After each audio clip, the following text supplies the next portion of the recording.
Chapter 12. Mrs. Allen said Catherine the next morning, "Will there be any harm in my calling on Miss Tilney today? I shall not be easy till I have explained everything." "Go, by all means, my dear. Only put on a white gown. Miss Tilney always wears white." Catherine cheerfully complied, and being properly equipped, was more impatient than ever to be at the pump room, that she might inform herself of General Tilney's lodgings, for though she believed they were in Milsom Street, she was not certain of the house, and Mrs. Allen's wavering convictions only made it more doubtful.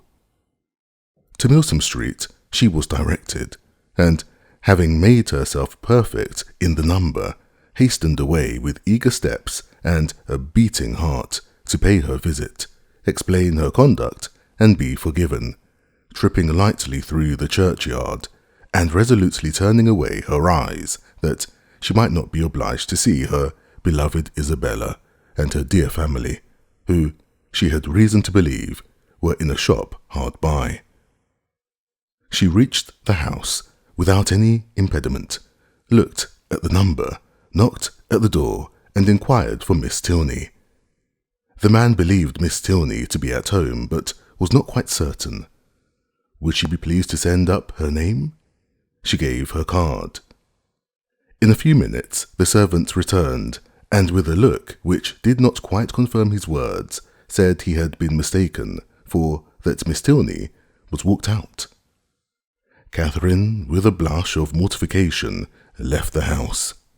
She felt almost persuaded that Miss Tilney was at home, and too much offended to admit her, and, as she retired down the street, could not withhold one glance at the drawing-room windows, in expectation of seeing her there, but no one appeared at them. At the bottom of the street, however, she looked back again, and then, not at a window, but issuing from the door, she saw Miss Tilney herself.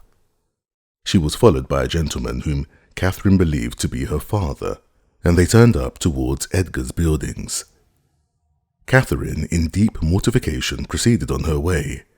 She could almost be angry herself at such angry incivility, but she checked the resentful sensation.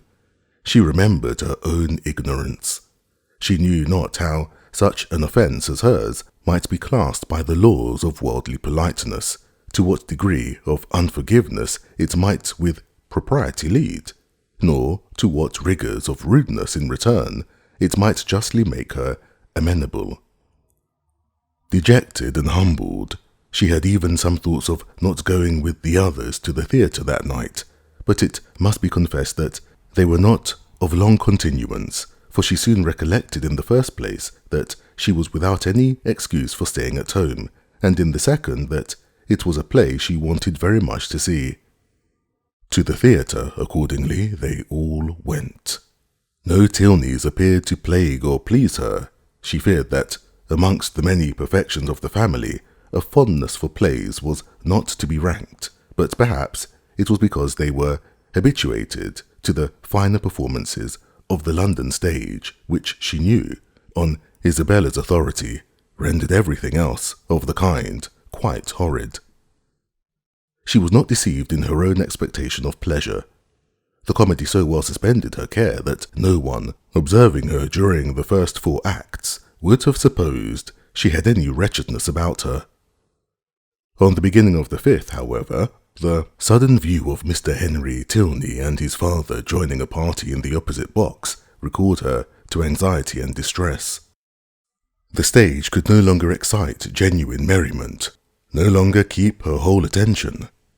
Every other look upon an average was directed towards the opposite box, and, for the space of 2 entire scenes, did she thus watch Henry Tilney without being once able to catch his eye.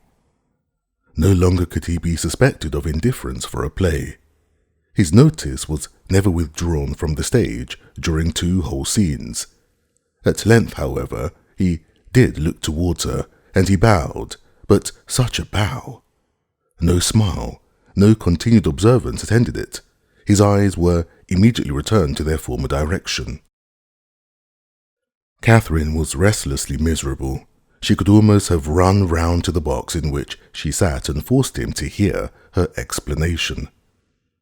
Feelings rather natural than heroic possessed her. Instead of considering her own dignity injured by this ready condemnation, instead of proudly resolving, in conscious innocence, to show her resentment towards him who could harbour a doubt of it, to leave to him all the trouble of seeking an explanation, and to enlighten him on the past only by avoiding his sight or flirting with somebody else, she took to herself all the shame of misconduct, or at least of its appearance, and was only eager for an opportunity of explaining its cause. The play concluded, the curtain fell. Henry Tilney was no longer to be seen where he had hitherto sat, but his father remained, and perhaps he might now be coming round to their box. She was right. In a few minutes he appeared, and, making his way through the then thinning rows, spoke with like calm politeness to Mrs. Allen and her friend. Not with such calmness was he answered by the latter. "Oh, Mr. Tilney, I have been quite wild to speak to you, and make my apologies. You must have thought me so rude, but indeed it was not my own fault, was it, Mrs. Allen? Did not they tell me that Mr. Tilney and his sister were gone out in a phaeton together? And then, what could I do? But I had 10,000 times rather have been with you.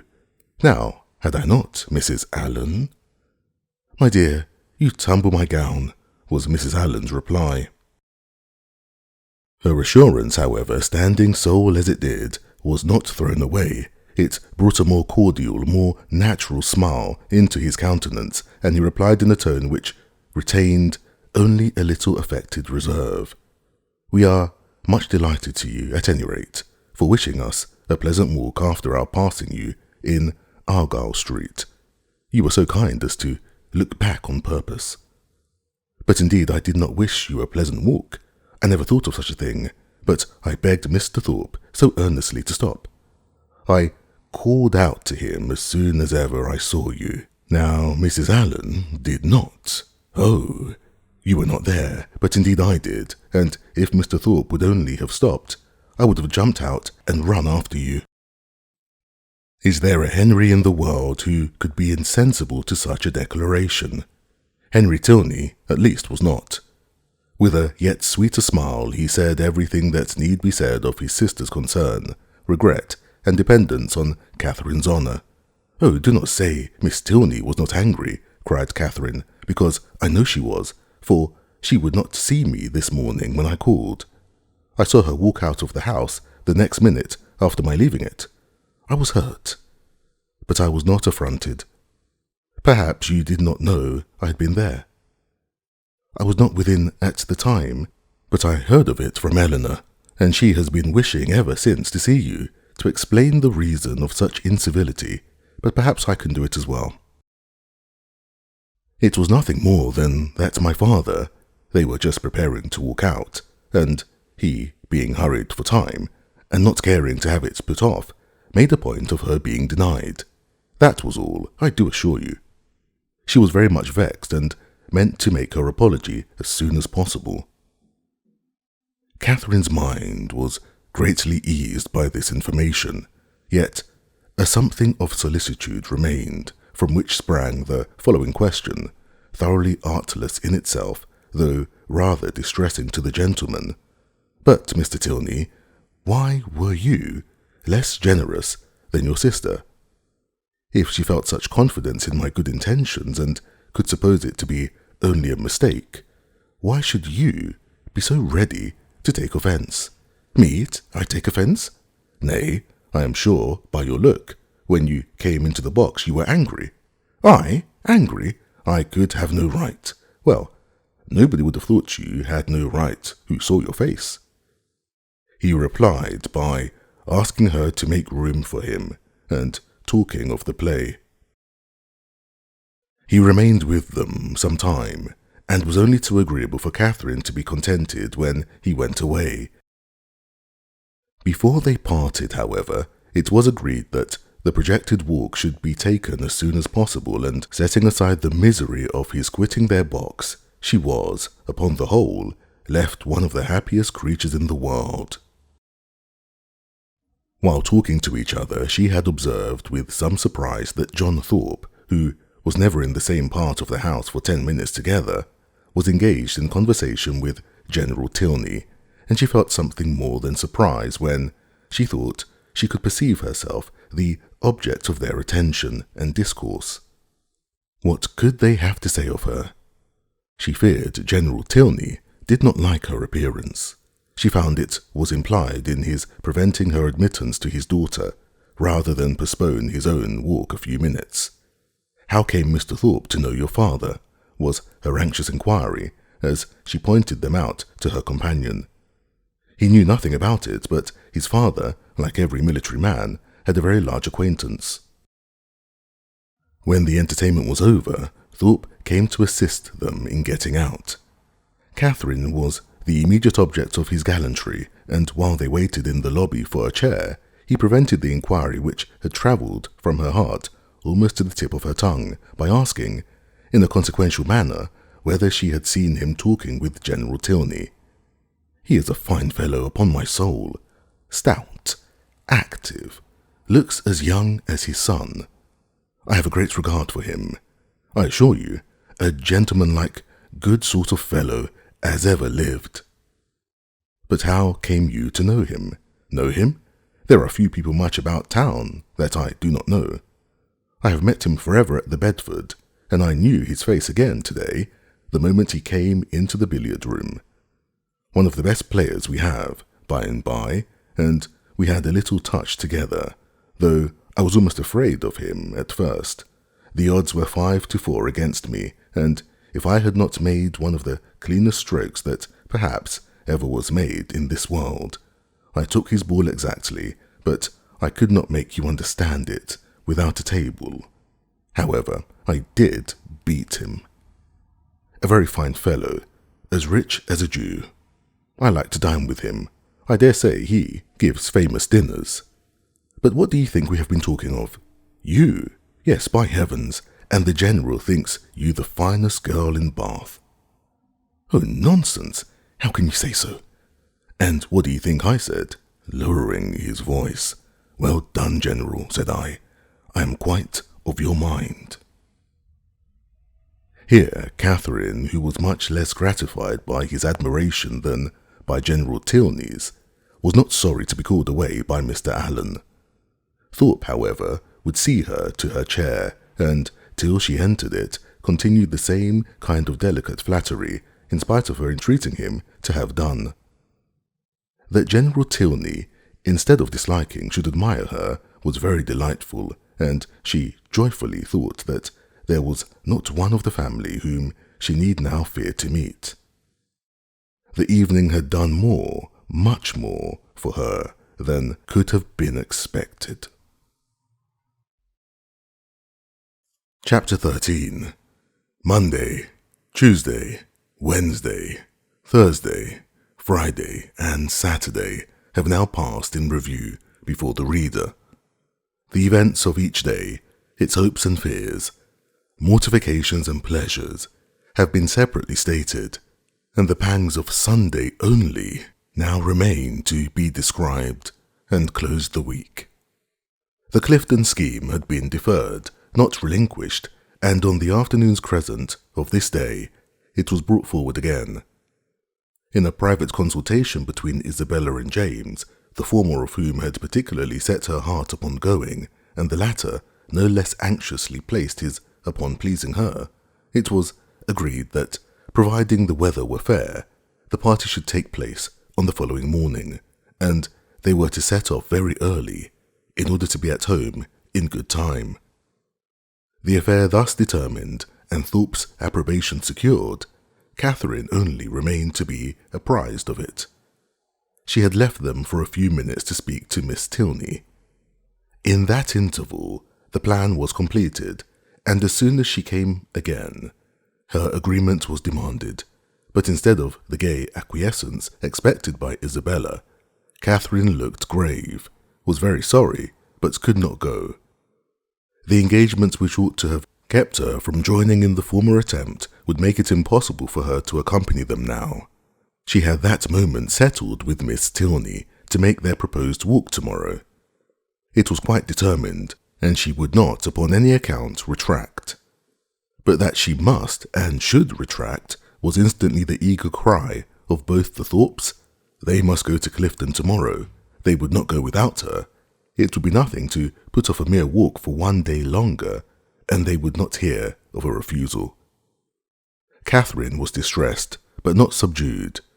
"Do not urge me, Isabella. I am engaged to Miss Tilney. I cannot go." This availed nothing. The same argument assailed her again. She must go. She should go. And they would not hear of a refusal. It would be so easy to tell Miss Tilney that you had just been reminded of a prior engagement, and you must only beg to put off the walk till Tuesday. No, it would not be easy. I could not do it. There has been no prior engagement. But Isabella became only more and more urgent, calling on her in the most affectionate manner, addressing her by the most endearing names. She was sure her dearest, sweetest Catherine would not seriously refuse such a trifling request to a friend who loved her so dearly. She knew her beloved Catherine to have so feeling a heart, so sweet a temper, to be easily persuaded by those she loved. But all in vain. Catherine felt herself to be in the right, and though pained by such tender, such flattering supplication, could not allow it to influence her. Isabella then tried another method. She approached her with having more affection for Miss Tilney, though she had known her so little a while, than for her best and oldest friends, with being grown cold and indifferent, in short, towards herself.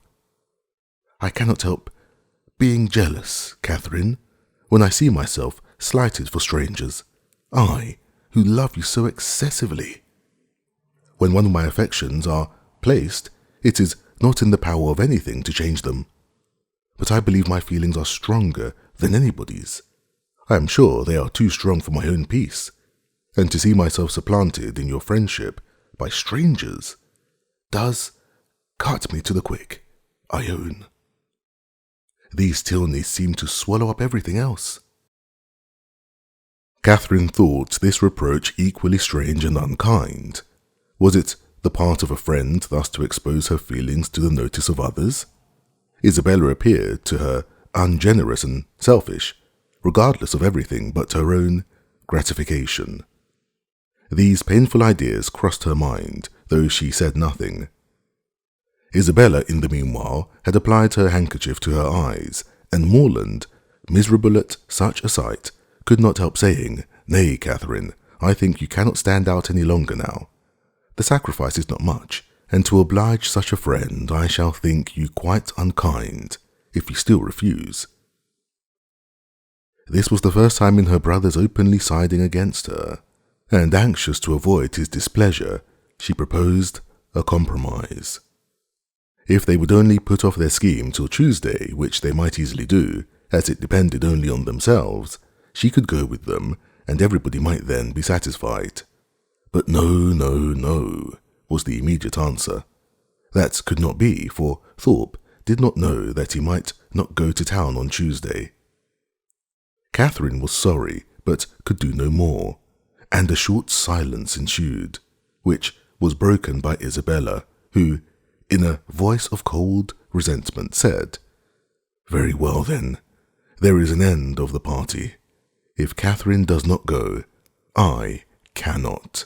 I cannot be the only woman. I would not, upon any account in the world, do so improper a thing."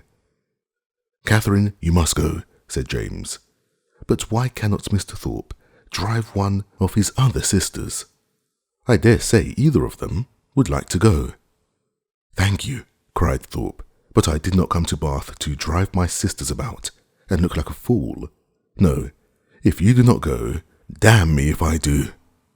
I only go for the sake of driving you. That is a compliment which gives me no pleasure." But her words were lost on Thorpe, who had turned abruptly away. The three others still continued together, walking in the most uncomfortable manner to poor Catherine. Sometimes not a word was said, sometimes she was again attacked with supplications or reproaches, and her arm was still linked within Isabella's, though their hearts were at war. At one moment she was softened, at another irritated, always distressed, but always steady.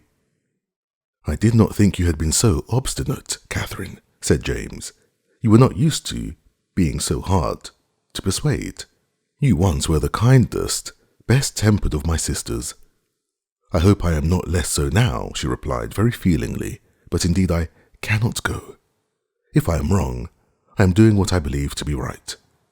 "I suspect," said Isabella in a low voice, "there is no great struggle." Catherine's heart swelled. She drew away her arm, and Isabella made no opposition. Thus passed a long 10 minutes, till they were again joined by Thorpe, who, coming to them with a gayer look, said, "Well, I have settled the matter, and now we may all go tomorrow with a safe conscience. I have been to see Miss Tilney, and made your excuses." "You have not," cried Catherine. "I have, upon my soul. Left her this moment. Told her you had sent me to say that, having just recollected a prior engagement of going to Clifton with us tomorrow, you could not have the pleasure of walking with her till Tuesday." She said very well. Tuesday was just as convenient to her, so there is an end of all our difficulties. A pretty good thought of mine, eh? Isabella's countenance was once more all smiles and good humour, and James too looked happy again. "A most heavenly thought indeed. Now, my sweet Catherine, all our distresses are over. You are honourably acquitted, and we shall have a most delightful party." "This will not do," said Catherine. "I cannot submit to this. I must run after Miss Tilney directly and set her right." Isabella, however, caught hold of one hand, Thorpe of the other, and remonstrances poured in from all three. Even James was quite angry. When everything was settled, when Miss Tilney herself said that Tuesday would suit her as well, it was quite ridiculous, quite absurd, to make any further objection. "I do not care. Mr. Thorpe had no business to invent any such message. If I had thought it right to put it off, I could have spoken to Miss Tilney myself. This is only doing it in a ruder way. And how do I know that Mr. Thorpe has? He may be mistaken, again perhaps. He led me into one act of rudeness by his mistake on Friday. Let me go, Mr. Thorpe. Isabella, do not hold me." Thorpe told her it would be in vain to go after the Tilneys. They were turning the corner into Brock Street, when he had overtaken them, and were at home by this time. "Then I will go after them," said Catherine. "Wherever they are, I will go after them. It does not signify talking. If I could not be persuaded into doing what I thought wrong, I never will be tricked into it." And with these words, she broke away and hurried off. Thorpe would have darted after her, but Morland withheld him. Let her go, if she will go. She is as obstinate as... Thorpe never finished the simile, for it could hardly have been the proper one. Away walked Catherine in a great agitation, as fast as the crowd would permit her, fearful of being pursued, yet determined to persevere. As she walked, she reflected on what had passed. It was painful to her to disappoint and displease them, particularly to displease her brother, but she could not repent her resistance. Setting her own inclination apart, to have failed a second time in her engagement to Miss Tilney, to have retracted a promise voluntarily made only 5 minutes before, and on a false pretense too, must have been wrong. She had not been withstanding them on selfish principles alone. She had not consulted merely her own gratification. That might have been ensured in some degree by the excursion itself, but seeing Blaise Castle, no. She had attended to what was due to others, and to her own character, in her opinion. Her conviction of being right, however, was not enough to restore her composure. Till she had spoken to Miss Tilney, she could not be at ease, and quickening her pace, when she got clear of the crescent, she almost ran over the remaining ground till she gained the top of Milsom Street. So rapid had been her movements that, in spite of the Tilneys' advantage in the outset, they were but just turning into their lodgings as she came within view of them, and the servant still remaining at the open door, she used only the ceremony of saying that she must speak with Miss Tilney that moment, and hurrying by him proceeded upstairs. Then, opening the first door before her, which happened to be the right, she immediately found herself in the drawing-room with General Tilney, his son and daughter. Her explanation defective only in being, from her irritation of nerves and shortness of breath, no explanation at all was instantly given. "I am come in a great hurry. It was all a mistake. I never promised to go. I told them from the first I could not go. I ran away in a great hurry to explain it. I did not care what she thought of me. I would not stay for the servant." The business, however, though not perfectly elucidated by this speech, soon ceased to be a puzzle. Catherine found that John Thorpe had given the message, and Miss Tilney had no scruple in owning herself greatly surprised by it. But whether her brother had still exceeded her in resentment, Catherine, though she instinctively addressed herself as much to one as the other in her vindication, had no means of knowing. Whatever might have been felt before her arrival, her eager declarations immediately made every look and sentence as friendly as she could desire. The affair thus happily settled, she was introduced by Miss Tilney to her father, and received by him with such ready, such solicitous politeness as recalled Thorpe's information to her mind, and made her think with pleasure that he might be sometimes depended on. To such anxious attention was the general civility carried, that, not aware of her extraordinary swiftness in entering the house, he was quite angry with the servant whose neglect had reduced her to open the door of the apartment herself. What did William mean by it?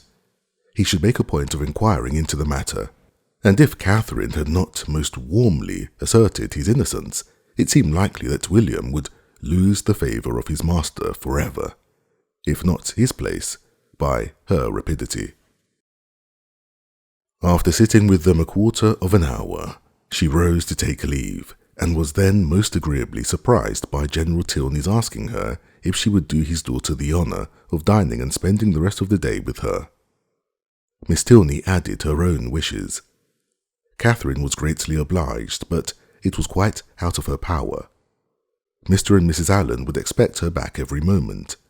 The General declared he could say no more. The claims of Mr. and Mrs. Allen were not to be superseded, but on some other day, he trusted, when longer notice could be given, they would not refuse to spare her to her friend. Oh no, Catherine was sure they would not have the least objection, and she should have great pleasure in coming.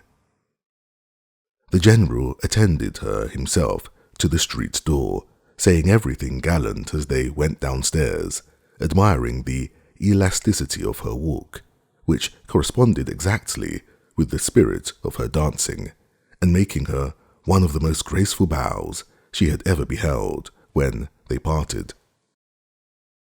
Catherine, delighted by all that had passed, proceeded gaily to Pulteney Street, walking, as she concluded, with great elasticity, though she had never thought of it before. She reached home without seeing anything more of the offended party, and now that she had been triumphant throughout, had carried her point, and was secure of her walk, she began, as the flutter of her spirit subsided, to doubt whether she had been perfectly right. A sacrifice was always noble, and if she had given way to their entreaties, they should have been spared the distressing idea of a friend displeased, a brother angry, and a scheme of great happiness to both destroyed, perhaps through her means.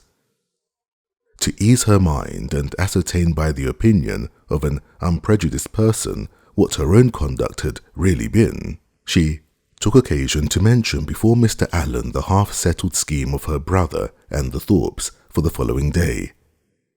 Mr. Allen caught at it directly. "Well," said he, "and do you think of going too?"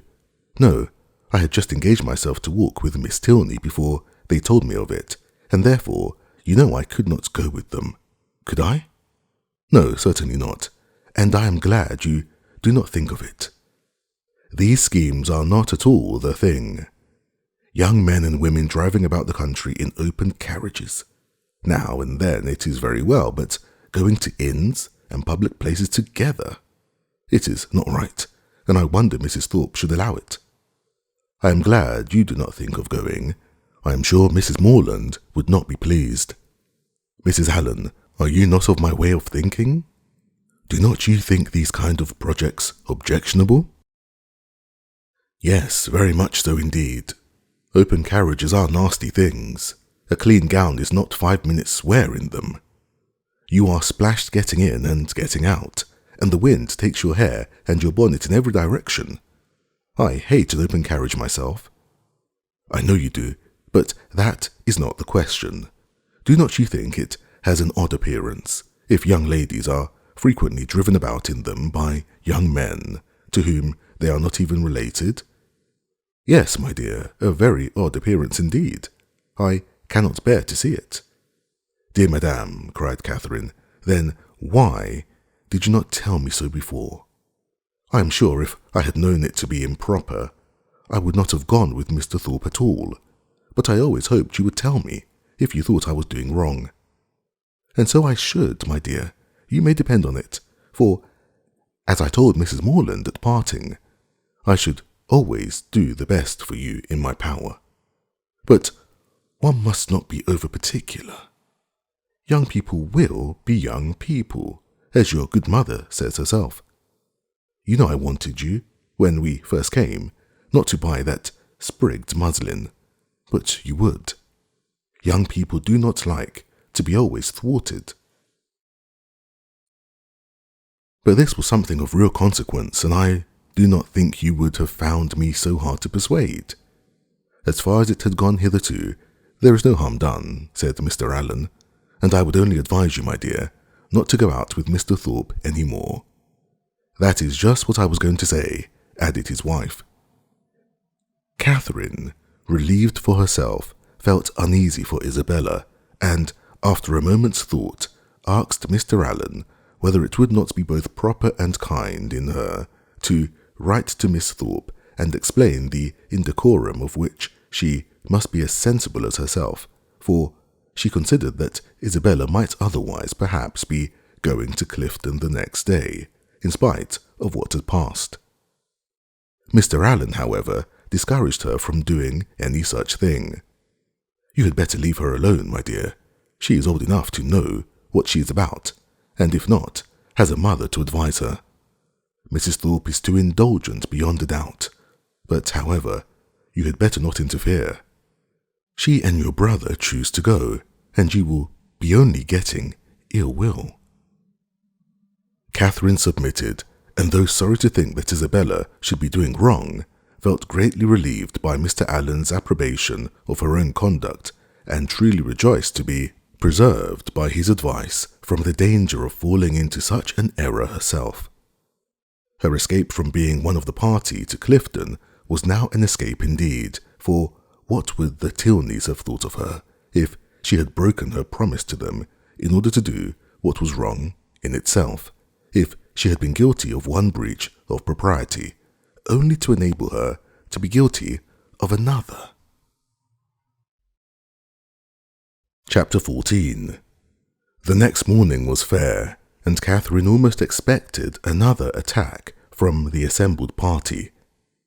With Mr. Allen to support her, she felt no dread of the event, but she would gladly be spared a contest, where victory itself was painful, and was heartily rejoiced, therefore, at neither seeing nor hearing anything of them. The Tilneys called for her at the appointed time, and no new difficulty arising, no sudden recollection, no unexpected summons, no impertinent intrusion to disconcert their measures, my heroine was most unnaturally able to fulfill her engagement, though it was made with the hero himself. They determined on walking round Beechen Cliff, that noble hill whose beautiful verdure and hanging coppice render it so striking an object from almost every opening in Bath. "I never look at it," said Catherine, as they walked along the side of the river, "without thinking of the south of France." "You have been abroad then?" said Henry, a little surprised. "Oh, no, I only mean what I have read about it. It always puts me in mind of the country that Emily and her father travelled through, in The Mysteries of Udolpho. But you never read novels, I dare say." "Why not?" "Because they are not clever enough for you. Gentlemen read better books." The person, be it gentleman or lady, who has not pleasure in a good novel must be intolerably stupid. I have read all Mrs. Radcliffe's works, and most of them with great pleasure. The Mysteries of Udolpho, when I had once begun it, I could not lay down again. I remember finishing it in 2 days, my hair standing on end the whole time. "Yes," added Miss Tilney, "and I remember that you undertook to read it aloud to me, and that when I was called away for only 5 minutes to answer a note, instead of waiting for me, you took the volume into the Hermitage Walk, and I was obliged to stay till you had finished it." "Thank you, Eleanor, a most honourable testimony. You see, Miss Morland, the injustice of your suspicions. Here was I, in my eagerness to get on, refusing to wait only 5 minutes for my sister, breaking the promise I had made of reading it aloud, and keeping her in suspense at a most interesting part by running away with the volume, which, you are to observe, was her own, particularly her own. I am proud when I reflect on it, and I think it must establish me in your good opinion." "I am very glad to hear it indeed, and now I shall never be ashamed of liking Udolpho myself. But I really thought before young men despised novels amazingly. It is amazingly. It may well suggest amazement if they do, for they read nearly as many as women. I myself have read hundreds and hundreds. Do not imagine that you can cope with me in a knowledge of Julius and Louisus. If we proceed to particulars and engage in the never-ceasing inquiry of "Have you read this?" and "Have you read that?" I shall soon leave you as far behind me as, what shall I say? I want an appropriate simile, as far as your friend Emily herself left poor Valancourt, when she went with her aunt into Italy. Consider how many years I have had the start of you. I had entered on my studies at Oxford, while you were a good little girl working your sampler at home. Not very good, I am afraid, but now really, do not you think Udolpho the nicest book in the world? The nicest, by which I suppose you mean the neatest? That must depend upon the binding." "Henry," said Miss Tilney, "you are very impertinent. Miss Morland, he is treating you exactly as he does his sister. He is forever finding fault with me for some incorrectness of language, and now he is taking the same liberty with you." "The word nicest, as you used it, did not suit him, and you had better change it as soon as you can, or we shall be overpowered with Johnson and Blair all the rest of the way." "I am sure," cried Catherine, "I did not mean to say anything wrong, but it is a nice book, and why should not I call it so?" "Very true," said Henry, "and this is a very nice day, and we are taking a very nice walk, and you are 2 very nice young ladies. Oh, it is a very nice word indeed. It does for everything. Originally, perhaps, it was applied only to express neatness, propriety, delicacy, or refinement. People were nice in their dress, in their sentiments, or their choice. But now every condemnation on every subject is comprised in that one word. While in fact, cried his sister, it ought only to be applied to you without any commendation at all. You are more nice than wise. Come, Miss Morland, let us leave him to meditate over our faults in the utmost propriety of diction, while we praise Udolpho in whatever terms we like best. It is a most interesting work. You are fond of that kind of reading? To say the truth, I do not much like any other. Indeed? That is, I can read poetry and plays and things of that sort, and do not dislike travels. But history, real solemn history, I cannot be interested in. Can you? Yes, I am fond of history. I wish I were too. I read it a little as a duty, but it tells me nothing that does not either vex or weary me. The quarrels of popes and kings, with wars or pestilences in every page, the men all so good for nothing, and hardly any women at all. It is very tiresome, and yet I often think it odd that it should be so dull, for a great deal of it must be invention. The speeches that are put into the heroes' mouths, their thoughts and designs, the chief of all this must be invention, and invention is what delights me in other books. Historians, you think, said Miss Tilney, are not happy in their fights of fancy. They display imagination without raising interest. I am fond of history, and am very well contented to take the false with the true.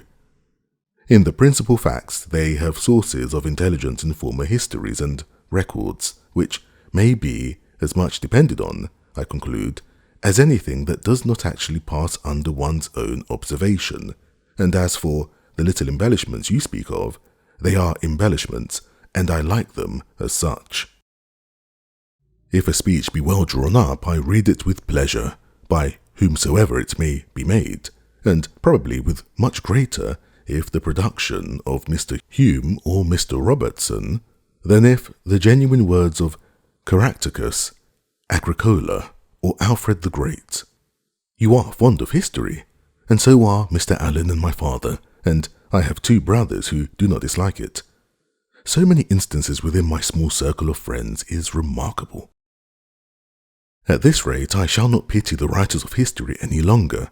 If people like to read their books, it is all very well, but to be at so much trouble in filling great volumes, which, as I used to think, nobody would willingly ever look into, to be labouring only for the torment of little boys and girls, always struck me as a hard fate, and though I know it is all very right and necessary, I have often wondered at the person's courage that could sit down on purpose to do it. That little boys and girls should be tormented, said Henry, is what no one, at all acquainted with human nature in a civilized state, can deny. But in behalf of our most distinguished historians, I must observe that they might well be offended at being supposed to have no higher aim, and that by their method and style, they are perfectly well qualified to torment readers of the most advanced reason and mature time of life. I use the verb to torment as I observe to be your own method, instead of to instruct, supposing them to be now admitted as synonymous. You think me foolish to call instruction a torment, but if you had been as much used to myself to hear poor little children first learning their letters and then learning to spell, if you had ever seen how stupid they can be for a whole morning together, and how tired my poor mother is at the end of it, as I am in the habit of seeing almost every day of my life at home, you would allow that to torment and to instruct might sometimes be used as synonymous words. Very probably, but historians are not accountable for the difficulty of learning to read, and even you yourself, who do not altogether seem particularly friendly to very severe, very intense application, may perhaps be brought to acknowledge that it is very well worthwhile to be tormented for 2 or 3 years of one's life for the sake of being able to read all the rest of it. Consider, if reading had not been taught, Mrs. Radcliffe would have written in vain, or perhaps might not have written at all. Catherine assented, and the very warm panegyric from her on that lady's merits closed the subject. The Tilneys were soon engaged in another on which she had nothing to say. They were viewing the country with the eyes of persons accustomed to drawing, and decided on its capability of being formed into pictures with all the eagerness of real taste. Here Catherine was quite lost. She knew nothing of drawing, nothing of taste, and she listened to them with an attention which brought her little profit, for they talked in phrases which conveyed scarcely any idea to her. The little which she could understand, however, appeared to contradict the very few notions she had entertained on the matter before. It seemed as if a good view were no longer to be taken from the top of a high hill, and that a clear blue sky was no longer a proof of a fine day. She was heartily ashamed of her ignorance, a misplaced shame. Where people wish to attach, they should always be ignorant. To come with a well-informed mind is to come with an inability of administering to the vanity of others, which a sensible person would always wish to avoid. A woman especially, if she have the misfortune of knowing anything, should conceal it as well as she can. The advantages of natural folly in a beautiful girl have been already set forth by the capital pen of a sister author, and to her treatment of the subject I will only add, in justice to men, that though to the larger and more trifling part of the sex, imbecility in females is a great enhancement of their personal charms, there is a portion of them too reasonable and too well informed themselves to desire anything more in a woman than ignorance. But Catherine did not know her own advantages, did not know what a good-looking girl with an affectionate heart and a very ignorant mind cannot fail of attracting a clever young man, unless circumstances are particularly untoward.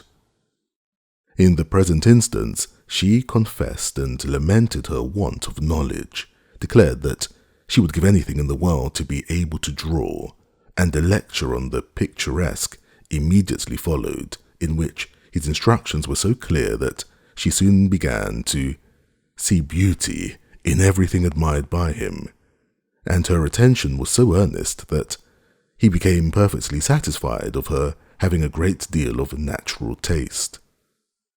He talked of foregrounds, distances and second distances, side screens and perspectives, lights and shades, and Catherine was so hopeful a scholar that when they gained the top of Beechen Cliff, she voluntarily rejected the whole city of Bath as unworthy to make part of a landscape. Delighted with her progress, and fearful of wearying her with too much wisdom at once, Henry suffered the subject to decline, and by an easy transition from a piece of rocky fragment and the withered oak which he had placed near its summit, to oaks in general, to forests, the enclosure of them, wastelands, crownlands and government, he shortly found himself arrived at politics, and from politics it was an easy step to silence. The general pause which succeeded his short disquisition on the state of the nation was put to an end to by Catherine, who, in rather a solemn tone of voice, uttered those words, "I have heard that something very shocking indeed will soon come out in London." Miss Tilney, to whom this was chiefly addressed, was startled, and hastily replied, "Indeed? And of what nature? That I do not know, nor who is the author. I have only heard that it is to be more horrible than anything we have met with yet. Good heaven! Where could you hear of such a thing? A particular friend of mine had an account of it in a letter from London yesterday. It is to be uncommonly dreadful. I shall expect murder and everything of the kind." "You speak with astonishing composure. But I hope your friend's accounts have been exaggerated, and if such a design is known beforehand, proper measures will undoubtedly be taken by government to prevent its coming to effect." "Government," said Henry, endeavouring not to smile, "neither desires nor dares to interfere in such matters. There must be murder, and government cares not how much." The lady stared. He laughed, and added, "Come, shall I make you understand each other, or leave you to puzzle out an explanation as you can? No, I will be noble. I will prove myself a man, no less by the generosity of my soul than the clearness of my head. I have no patience with such of my sex as disdain to let themselves sometimes down to the comprehension of yours." Perhaps the abilities of women are neither sound nor acute, neither vigorous nor keen. Perhaps they may want observation, discernment, judgment, fire, genius, and wit.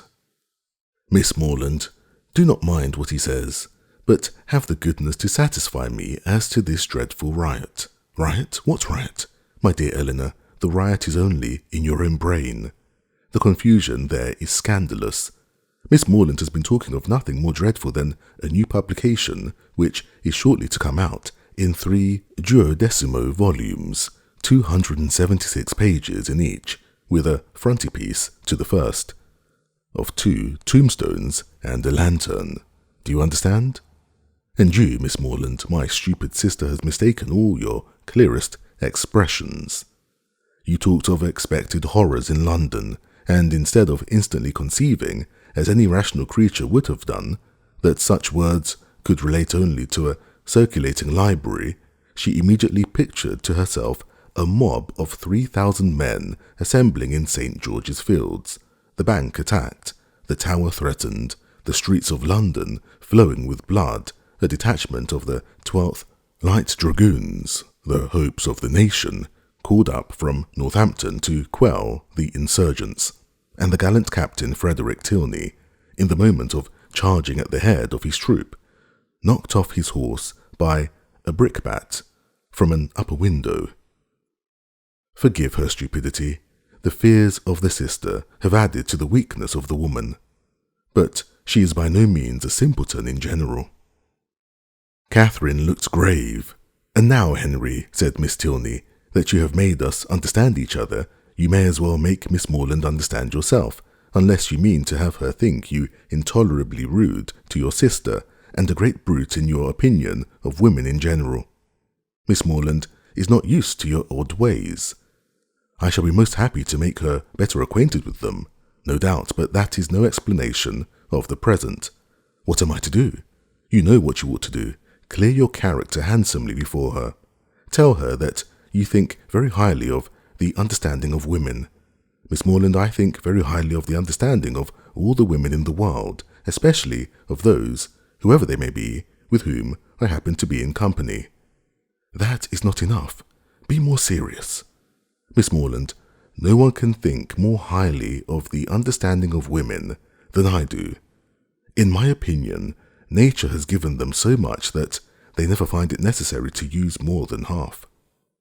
We shall get nothing more serious from him now, Miss Morland. He is not in a sober mood. But I do assure you that he must be entirely misunderstood, if he can ever appear to say an unjust thing of any woman at all, or an unkind one of me.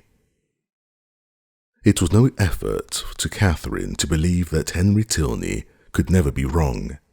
His manner might sometimes surprise, but his meaning must always be just, and what she did not understand she was almost as ready to admire as what she did.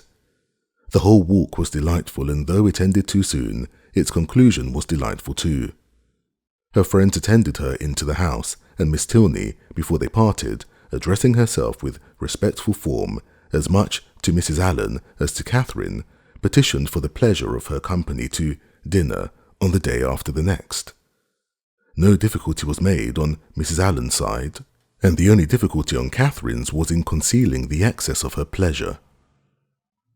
The morning had passed away so charmingly as to banish all her friendship and natural affection, for no thought of Isabella or James had crossed her during their walk. When the Tilneys were gone, she became amiable again, but she was amiable for some time to little effect. Mrs. Allen had no intelligence to give that could relieve her anxiety. She had heard nothing of any of them. Towards the end of the morning, however, Catherine, having occasion for some indispensable yard of ribbon which must be bought without a moment's delay, walked out into the town, and in Bond Street overtook the second Miss Thorpe as she was loitering towards Edgar's Buildings between two of the sweetest girls in the world, who had been her dear friends all the morning. From her she soon learned that the party to Clifton had taken place. "They set off at 8 this morning," said Miss Anne, "and I am sure I do not envy them their drive. I think you and I are very well off to be out of the scrape. It must be the dullest thing in the world, for there is not a soul at Clifton at this time of year. Belle went with your brother, and John drove Maria. Catherine spoke, the pleasure she really felt on hearing this part of the arrangement. Oh yes, rejoined the other, Maria is gone. She was quite wild to go. She thought it would be something very fine. I cannot say I admire her taste, and for my part, I was determined from the first not to go, if they pressed me ever so much. Catherine, a little doubtful of this, could not help answering, I wish you could have gone too. It is a pity you could not all go. Thank you, but it is quite a matter of indifference to me. Indeed, I would not have gone on any account. I was saying so to Emily and Sophia when you overtook us. Catherine was still unconvinced, but glad that Anne should have the friendship of an Emily and a Sophia to console her. She bade her adieu without much uneasiness and returned home, pleased that the party had not been prevented by her refusing to join it, and very heartily wishing that it might be too pleasant to allow either James or Isabella to resent her resistance any longer. Chapter 15. Early the next day, a note from Isabella speaking peace and tenderness in every line, and entreating the immediate presence of her friend on a matter of the utmost importance, hastened Catherine, in the happiest state of confidence and curiosity, to Edgar's buildings. The two youngest Miss Thorpes were by themselves in the parlour, and on Anne's quitting it to call her sister, Catherine took the opportunity of asking the other for some particulars of their yesterday's party. Maria desired no greater pleasure than to speak of it, and Catherine immediately learnt that it had been altogether the most delightful scheme in the world, that nobody could imagine how charming it had been, and that it had been more delightful than anybody could conceive. Such was the information of the first 5 minutes. The second unfolded thus much in detail, that they had driven directly to the York Hotel, ate some soup, and bespoke an early dinner, walked down to the pump room, tasted the water, and laid out some shillings in purses and spars, thence adjourned to eat ice at the pastries cook's, and, hurrying back to the hotel, swallowed their dinner in haste to prevent being in the dark, and then had a delightful drive back. Only the moon was not up, and it rained a little, and Mr. Morland's horse was so tired he could hardly get it along. Catherine listened with heartfelt satisfaction. It appeared that Blaise Castle had never been thought of, and as for all the rest, there was nothing to regret for half an instant. Maria's intelligence concluded with a tender effusion of pity for her sister Anne, whom she represented as insupportably cross from being excluded from the party. She will never forgive me, I'm sure, but, you know, how could I help it? John would have me go, for he vowed he would not drive her, because she had such thick ankles. I dare say she will not be in good humour again this month, and I am determined I will not be cross. It is not a little matter that puts me out of temper. Isabella now entered the room with so eager a step, and a look of such happy importance as engaged all her friends' notice. Maria was without ceremony sent away, and Isabella, embracing Catherine, thus began, "Yes, my dear Catherine, it is so indeed. Your penetration has not deceived you. Oh, that arch eye of yours! It sees through everything." Catherine replied only by a look of wondering ignorance. "Nay, my beloved, sweetest friend," continued the other, "compose yourself. I am amazingly agitated, as you perceive. Let us sit down and talk in comfort. Well, and so you guessed it in the moment you had my note? Sly creature! Oh, my dear Catherine, you alone, who know my heart, can judge of my present happiness. Your brother is the most charming of men. I only wish I were more worthy of him. But what will your excellent father and mother say? Oh, heavens! When I think of them, I am so agitated." Catherine's understanding began to awaken, An idea of the truth suddenly darted into her mind, and with the natural blush of so new an emotion, she cried out, "Good heaven, my dear Isabella, what do you mean? Can you really be in love with James?" This bold surmise, however, she soon learnt comprehended but half the fact. The anxious affection which she was accused of having continually watched in Isabella's every look and action had, in the course of their yesterday's party, received the delightful confession of an equal love. Her heart and faith were alike engaged to James.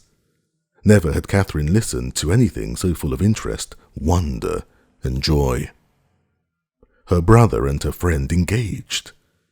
New to such circumstances, the importance of it appeared unspeakably great, and she contemplated it as one of those grand events of which the ordinary course of life can hardly afford a return. The strength of her feelings she could not express, the nature of them, however, contented her friend. The happiness of having such a sister was their first effusion, and the fair ladies mingled in embraces and tears of joy. Delighting, however, as Catherine sincerely did, in the prospect of the connection, it must be acknowledged that Isabella far surpassed her in tender anticipations. "You will be so infinitely dearer to me, my Catherine, than either Anne or Maria. I feel that I shall be so much more attached to my dear Morland's family than to my own." This was a pitch of friendship beyond Catherine. "You are so like your dear brother," continued Isabella, "that I quite doted on you the first moment I saw you. But so it always is with me. The first moment settles everything. The very first day that Morland came to us last Christmas, the very first moment I beheld him, my heart was irrecoverably gone. I remember I wore my yellow gown, with my hair done up in braids, and when I came into the drawing-room and John introduced him, I thought I never saw anybody so handsome before."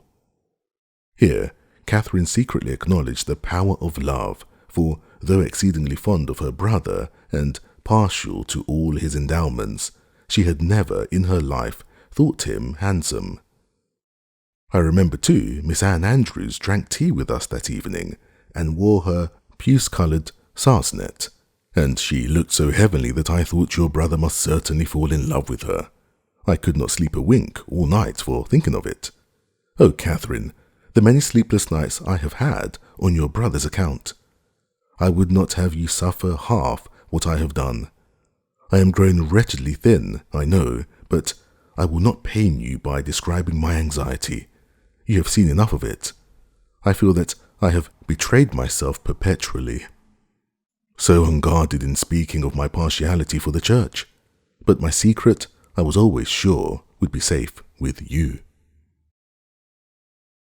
Catherine felt that nothing could have been safer, but ashamed of an ignorance little expected, she dared no longer contest the point, nor refuse to have been as full of arch penetration and affectionate sympathy as Isabella chose to consider her.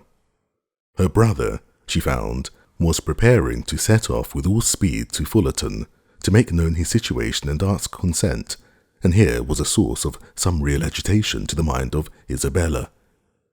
Catherine endeavoured to persuade her, as she was herself persuaded, that her father and mother would never oppose their son's wishes. "It is impossible," said she, "for parents to be more kind or more desirous of their children's happiness. I have no doubt of their consenting immediately." "Morland says exactly the same," replied Isabella, "and yet I dare not expect it. My fortune will be so small, they never can consent to it. Your brother, who might marry anybody." Here, Catherine again discerned the force of love. "Indeed, Isabella, you are too humble. The difference of fortune can be nothing to signify." "Oh, my sweet Catherine, in your generous heart I know it would signify nothing, but we must not expect such disinterestedness in many. As for myself, I am sure I only wish your situations were reversed. Had I the command of millions, were I mistress of the whole world, your brother would be my only choice." This charming sentiment, recommended as much by sense as novelty, gave Catherine a most pleasing remembrance of all the heroines of her acquaintance, and she thought her friend never looked more lovely than in uttering a grand idea. "I am sure they will consent," was her frequent declaration. "I am sure they will be delighted with you." "For my own part," said Isabella, "my wishes are so moderate that the smallest income in nature would be enough for me. Where people are really attached, poverty itself is wealth. Grandeur I detest. I would not settle in London for the universe. A cottage in some retired village would be ecstasy. There are some charming little villas about Richmond." "Richmond?" cried Catherine. "You must settle near Fullerton. You must be near us. I am sure I shall be miserable if we do not. If I can but be near you, I shall be satisfied. But this is idle talking. I will not allow myself to think of such things till we have your father's answer. Morland says that by sending it tonight to Salisbury, we may have it tomorrow." "Tomorrow? I know I shall never have courage to open the letter. I know it will be the death of me." A reverie succeeded this conviction, and when Isabella spoke again, it was to resolve on the quality of her wedding gown. Their conference was put an end to by the anxious young lover himself, who came to breathe his parting sigh before he set off for Wiltshire. Catherine wished to congratulate him, but knew not what to say, and her eloquence was only in her eyes. From them, however, the 8 parts of speech shone out most expressively, and James could combine them with ease. Impatient for the realization of all that he hoped at home, his adieus were not long, and they would have been yet shorter had he not been frequently detained by the urgent entreaties of his fair one that he would go. Twice he was called almost from the door by her eagerness to have him gone. "Indeed, Morland, I must drive you away. Consider how far you have to ride. I cannot bear to see you linger so. For heaven's sake, waste no more time. There, go, go. I insist on it." The two friends, with hearts now more united than ever, were inseparable for the day, and in schemes of sisterly happiness, the hours flew along. Mrs. Thorpe and her son, who were acquainted with everything, and who seemed only to want Mr. Morland's consent, to consider Isabella's engagement as the most fortunate circumstance imaginable for their family, were allowed to join their counsels, and add their quota of significant looks and mysterious expressions to fill up the measure of curiosity to be raised in the unprivileged younger sisters. To Catherine's simple feelings, this odd sort of reserve seemed neither kindly meant nor consistently supported, and its unkindness she would hardly have forborne pointing out, had its inconsistency been less their friend. But Anne and Maria soon set her heart at ease by the sagacity of their I-know-what, and the evening was spent in a sort of war of wit, a display of family ingenuity, on one side in the mystery of an affected secret, on the other of undefined discovery, all equally acute. Catherine was with her friend again the next day, endeavouring to support her spirits and while away the many tedious hours before the delivery of the letters, a needful exertion, for as the time of reasonable expectation drew near, Isabella became more and more desponding, and before the letter arrived, had worked herself into a state of real distress. But when it did come, where could distress be found?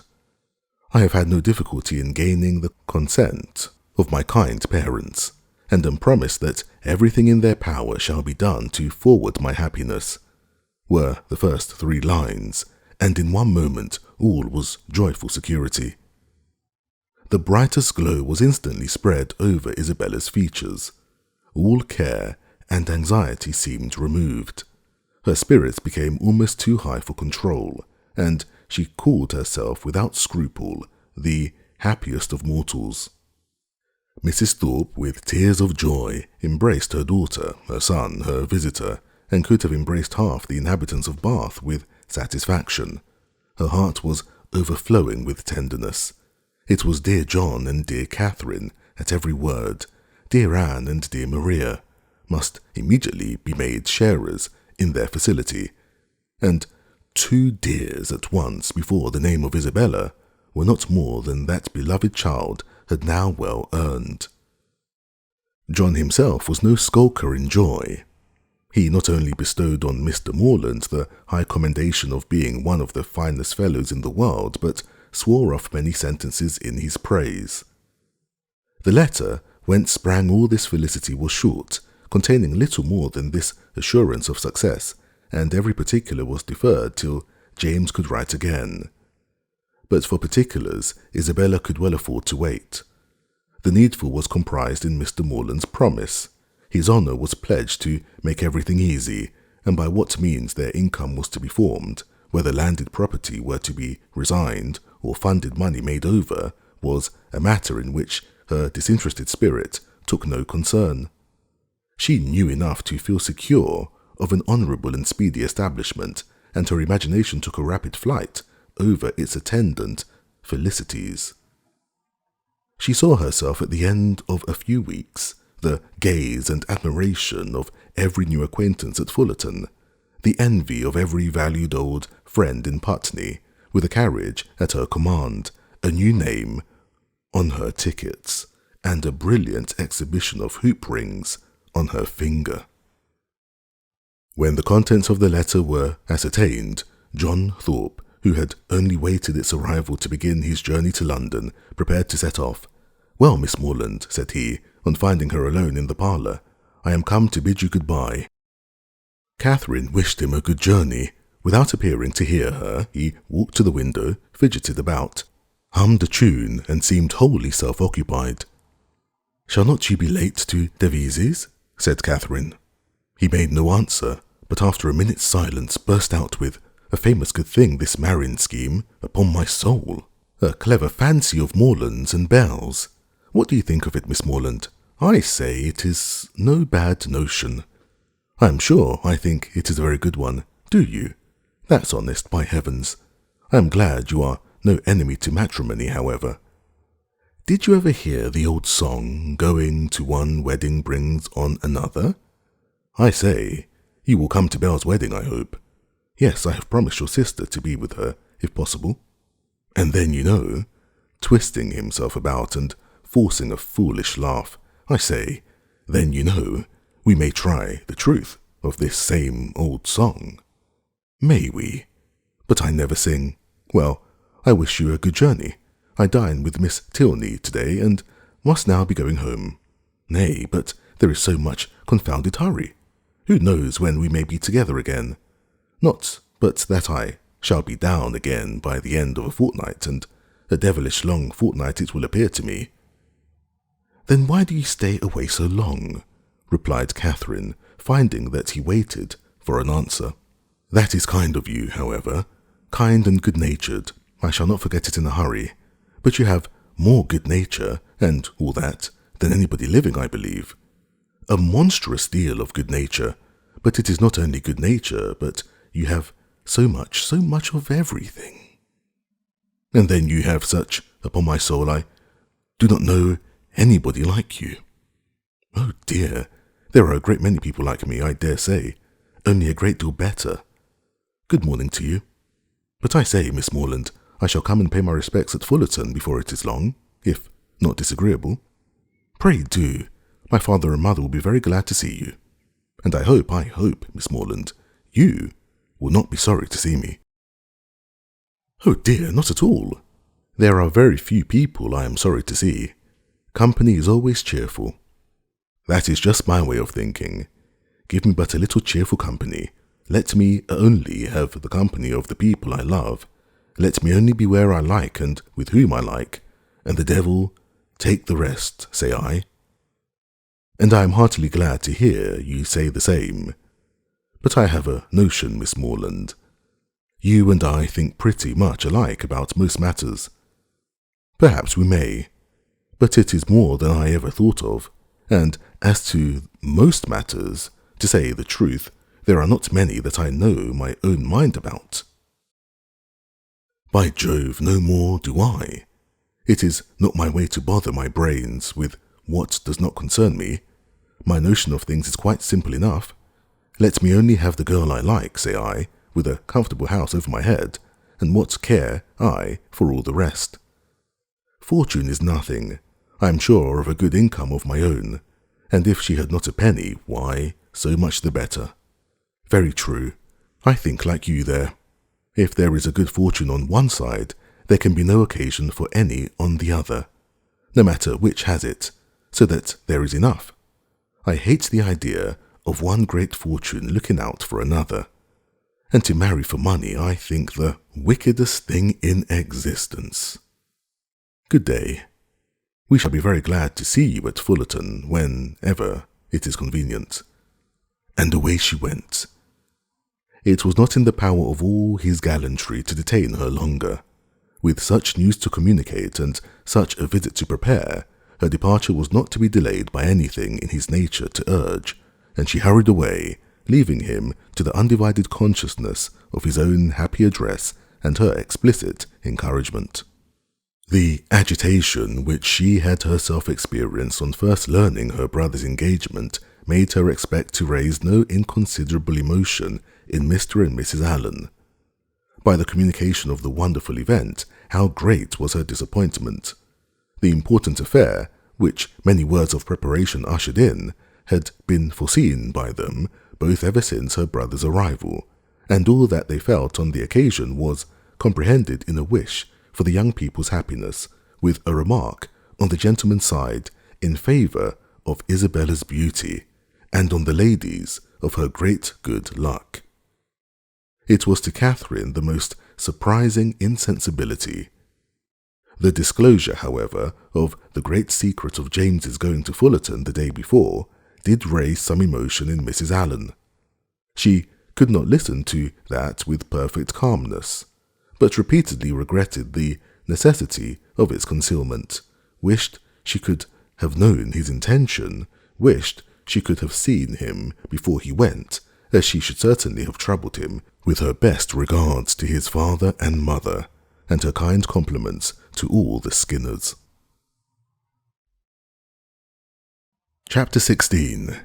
Catherine's expectations of pleasure from her visit in Milsom Street were so very high that disappointment was inevitable, and accordingly, though she was most politely received by General Tilney and kindly welcomed by his daughter, though Henry was at home, and no one else of the party, she found on her return, without spending many hours in the examination of her feelings, that she had gone to her appointment, preparing for happiness which it had not afforded.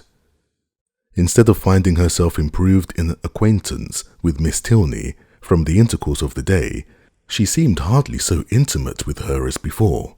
Instead of seeing Henry Tilney to greater advantage than ever, in the ease of a family party, he had never said so little, nor been so little agreeable, and in spite of their father's great civilities to her, in spite of his thanks, invitations, and compliments, it had been a release to get away from him.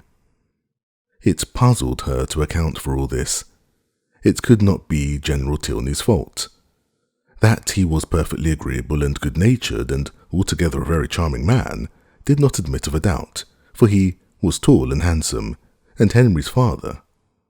He could not be accountable for the children's want of spirits, or for her want of enjoyment in his company. The former, she hoped at last, might have been accidental, and the latter she could only attribute to her own stupidity. Isabella, on hearing the particulars of the visit, gave a different explanation. It was all pride, insufferable haughtiness and pride. She had long suspected the family to be very high, and this made it certain. Such insolence of behaviour as Miss Tilney's she had never heard in her life. Not to do the honours of her house with common good breeding. To behave to her guest with such superciliousness, hardly even to speak to her. But it was not so bad as that, Isabella. There was no superciliousness, she was very civil. Oh, don't defend her. And then the brother, he, who had appeared so attached to you. Good heavens, well, some people's feelings are incomprehensible. And So he hardly looked once at you the whole day? I do not say so, but he did not seem in good spirits. How contemptible! Of all things in the world, inconstancy is my aversion.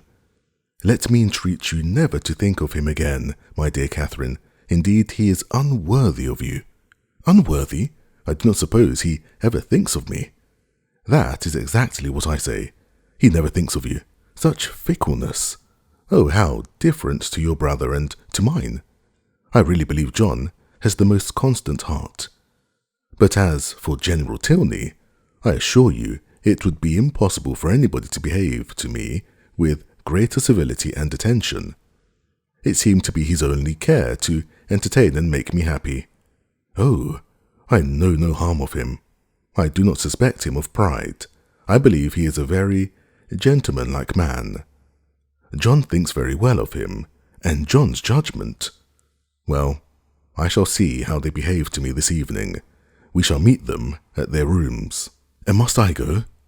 Do not you intend it? I thought it was all settled. Nay, since you make such a point of it, I can refuse you nothing. But do not insist upon my being very agreeable, for my heart, you know, will be some 40 miles off. And as for dancing, do not mention it, I beg. That is quite out of the question. Charles Hodges will plague me to death, I dare say, but I shall cut him very short. 10 to 1, but he guesses the reason, and that is exactly what I want to avoid, so I shall insist on his keeping his conjecture to himself. Isabella's opinion of the Tilneys did not influence her friend. She was sure there had been no insolence in the manners, either of brother or sister, and she did not credit there being any pride in their hearts. The evening rewarded her confidence. She was met by one with the same kindness, and by the other with the same attention, as heretofore. Miss Tilney took pains to be near her, and Henry asked her to dance.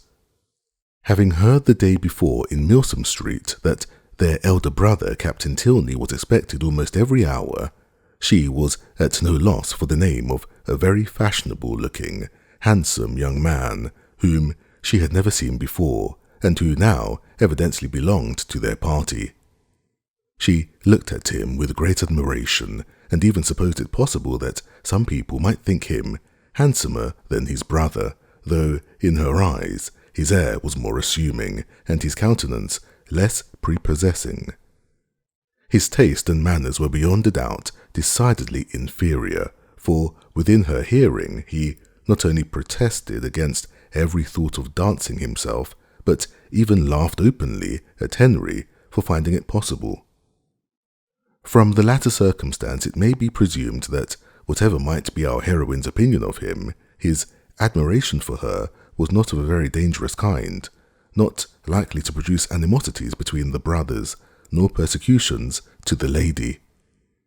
He cannot be the instigator of the 3 villains in horsemen's greatcoats, by whom she will hereafter be forced into a travelling chaise, and 4, which will drive off with incredible speed. Catherine, meanwhile, undisturbed by presentiments of such an evil, or of any evil at all, except that of having a short set to dance down, enjoyed her usual happiness with Henry Tilney, listening with sparkling eyes to everything he said, and, in finding him irresistible, becoming so herself.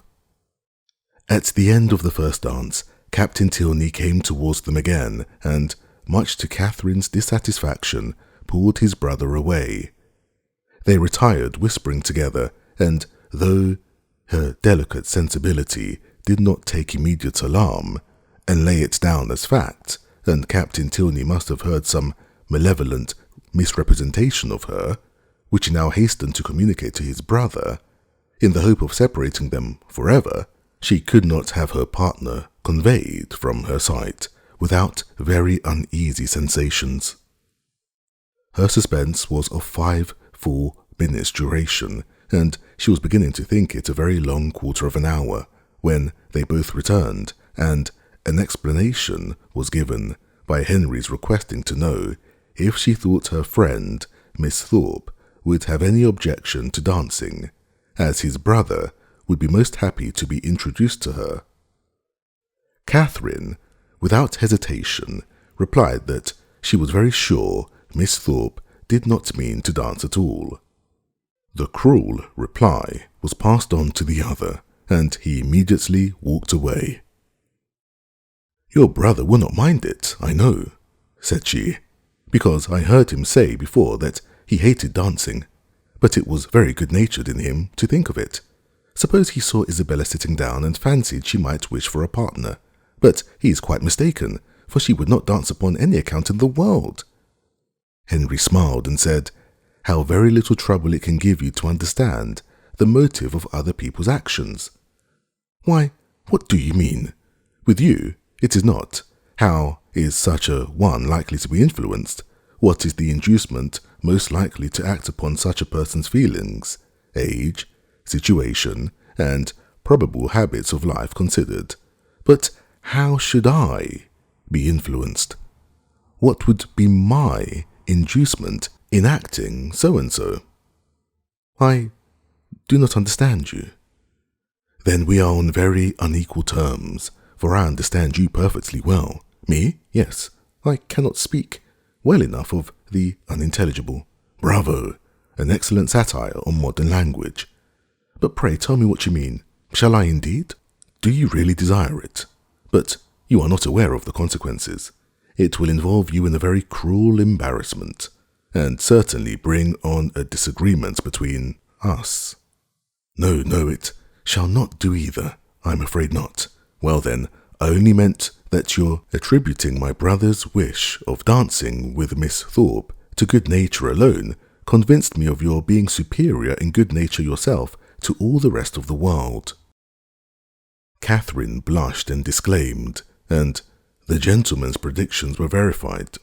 There was something, however, in his words which repaid her for the pain of confusion, and that something occupied her mind so much that she drew back for some time, forgetting to speak or to listen, and almost forgetting where she was, till, roused by the voice of Isabella, she looked up and saw her with Captain Tilney, preparing to give them hands across.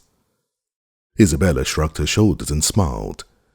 The only explanation of this extraordinary change which could at the time be given, but as it was not quite enough for Catherine's comprehension, she spoke her astonishment in very plain terms to her partner. "I cannot think how it could happen. Isabella was so determined not to dance. And did Isabella never change her mind before?" "Oh, but because— And your brother? After what you told him of me, how could he think of going to ask her?" "I cannot take surprise to myself on that head. You bid me surprised on your friend's account, and therefore I am. But as for my brother, his conduct in the business, I must own, has been no more than I believed him perfectly equal to. The fairness of your friend was an open attraction. Her firmness, you know, could only be understood by yourself. You are laughing, but I assure you, Isabella is very firm in general. It is as much as should be said of anyone. To be always firm must be to be often obstinate.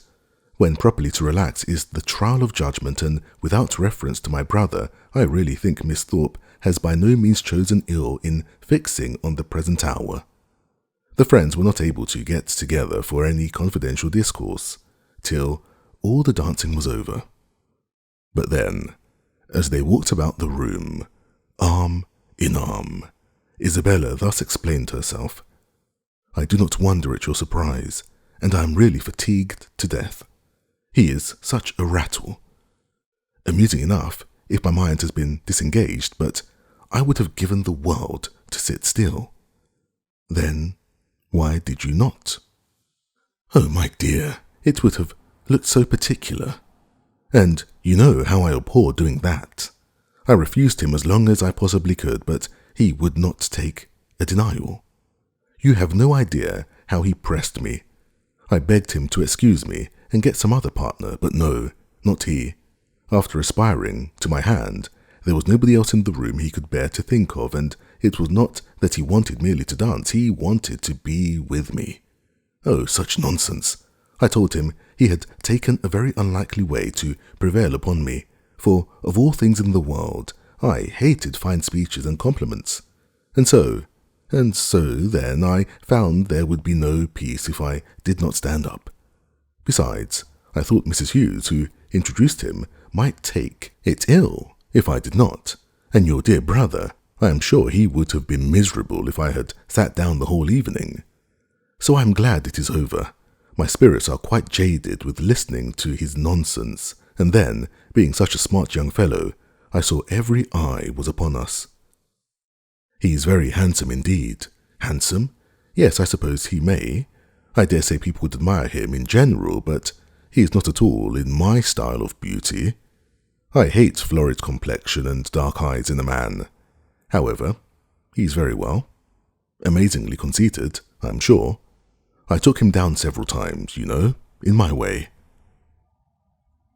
When the young ladies next met, they had a far more interesting subject to discuss. James Morland's second letter was then received, and the kind intentions of his father fully explained. A living, of which Mr. Morland was himself patron and incumbent, of about £400 yearly value, was to be resigned to his son as soon as he should be old enough to take it.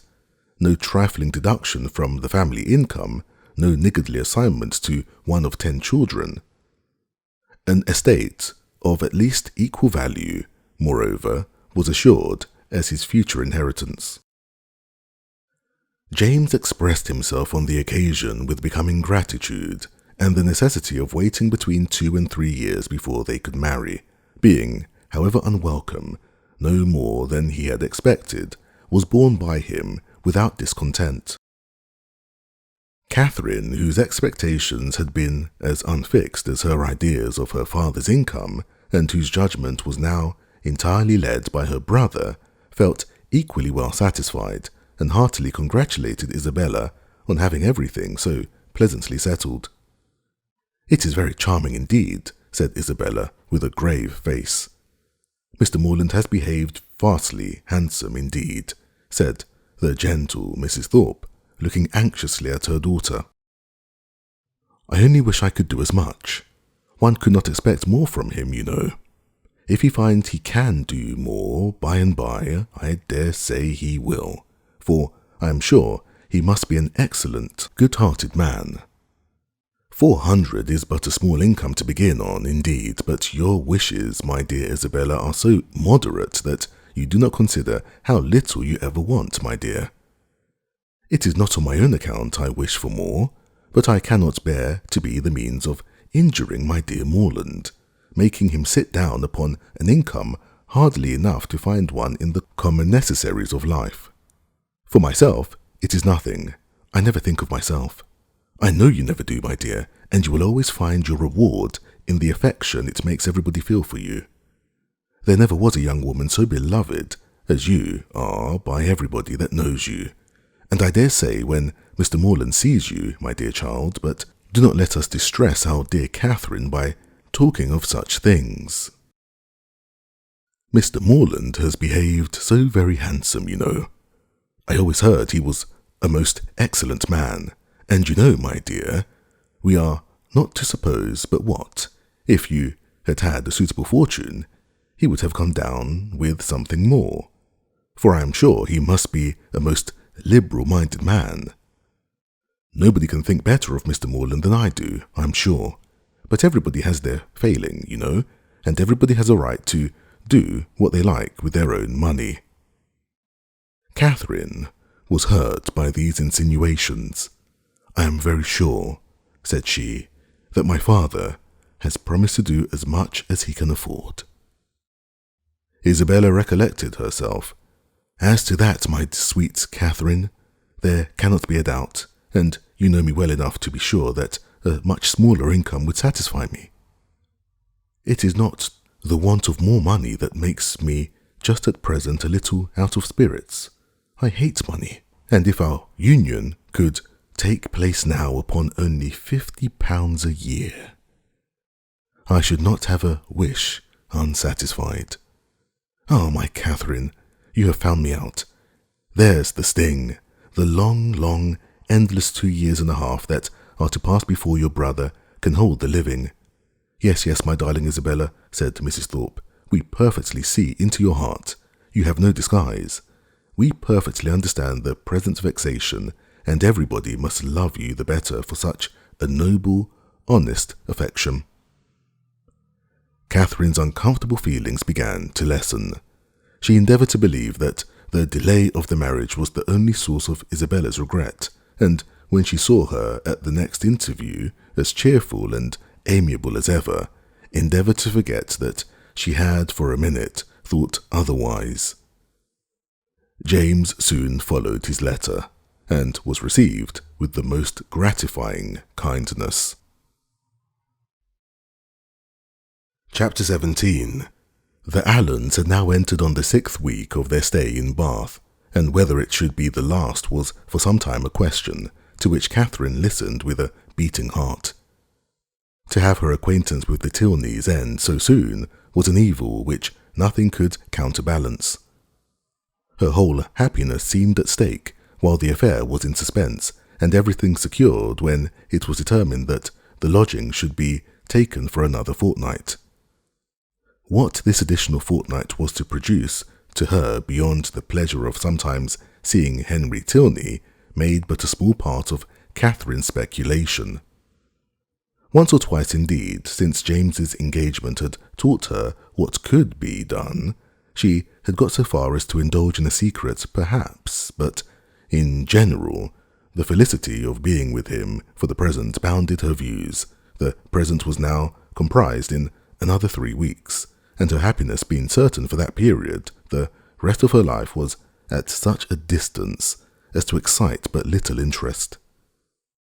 In the course of the morning which saw this business arranged, she visited Miss Tilney and poured forth her joyful feelings. It was doomed to be the day of trial. No sooner had she expressed her delight in Mr. Allen's lengthened stay than Miss Tilney told her of her father's having just determined upon quitting Bath at the end of another week. Here was a blow. The past suspense of the morning had been ease and quiet to the present disappointment. Catherine's countenance fell, and, in a voice of most sincere concern, she echoed Miss Tilney's concluding words, by the end of another week. Yes, my father can seldom be prevailed on to give the waters what I think a fair trial. He has been disappointed of some friend's arrival whom he expected to meet here, and as he is now pretty well, he is in a hurry to get home. I am very sorry to hear it, said Catherine dejectedly. If I had known this before. Perhaps, said Miss Tilney in an embarrassed manner, you would be so good, it would make me very happy if... The entrance of her father put a stop to the civility which Catherine was beginning to hope might introduce a desire of their corresponding. After addressing her with his usual politeness, he turned to his daughter and said, Well, Eleanor, may I congratulate you on being successful in your application to your fair friend. I was just beginning to make the request, sir, as you came in. Well, proceed by all means. I know how much your heart is in it. My daughter, Miss Morland, he continued, without leaving his daughter time to speak, has been forming a very bold wish. We leave Bath, as she has perhaps told you on Saturday night. A letter from my steward tells me that my presence is wanted at home, and being disappointed in my hope of seeing the Marquis of Longtown and General Courtenay here, some of my very old friends, there is nothing to detain me longer in Bath. And could we carry our selfish point with you, we should leave it without a single regret. Can you, in short, be prevailed on to quit this scene of public triumph, to oblige your friend Eleanor with your company in Gloucestershire? I am almost ashamed to make the request, though its presumption would certainly appear greater to every creature in Bath than yourself. Modesty such as yours, but not for the world, would I pain it by open praise. If you can be induced to honour us with a visit, you will make us happy beyond expression. 'Tis true we can offer you nothing like the gaieties of this lively place. We can tempt you neither by amusement nor splendour, for our mode of living, as you see, is plain and unpretending, yet no endeavours shall be wanting on our side to make Northanger Abbey not wholly disagreeable. Northanger Abbey. These were thrilling words and wound up Catherine's feelings to the highest point of ecstasy. Her grateful and gratified heart could hardly restrain its expressions within the language of tolerable calmness. To receive so flattering an invitation, to have her company so warmly solicited, everything honourable and soothing, every present enjoyment and every future hope was contained in it, and her acceptance, with only the saving clause of Papa and Mamma's approbation, was eagerly given. "I will write home directly," said she, "and if they do not object, as I dare say they will not." General Tilney was not less sanguine, having already waited on her excellent friends in Pulteney Street, and obtained their sanction of his wishes. "Since they can consent to part with you," said he, "we may expect philosophy from all the world." Miss Tilney was earnest, though gentle, in her secondary civilities, and the affair became, in a few minutes, as nearly settled as this necessary reference to Fullerton would allow. The circumstances of the morning had led Catherine's feelings through the varieties of suspense, security, and disappointment, but they were now safely lodged in perfect bliss, and with spirits elated to rapture, with Henry at her heart and Northanger Abbey on her lips, she hurried home to write her letter.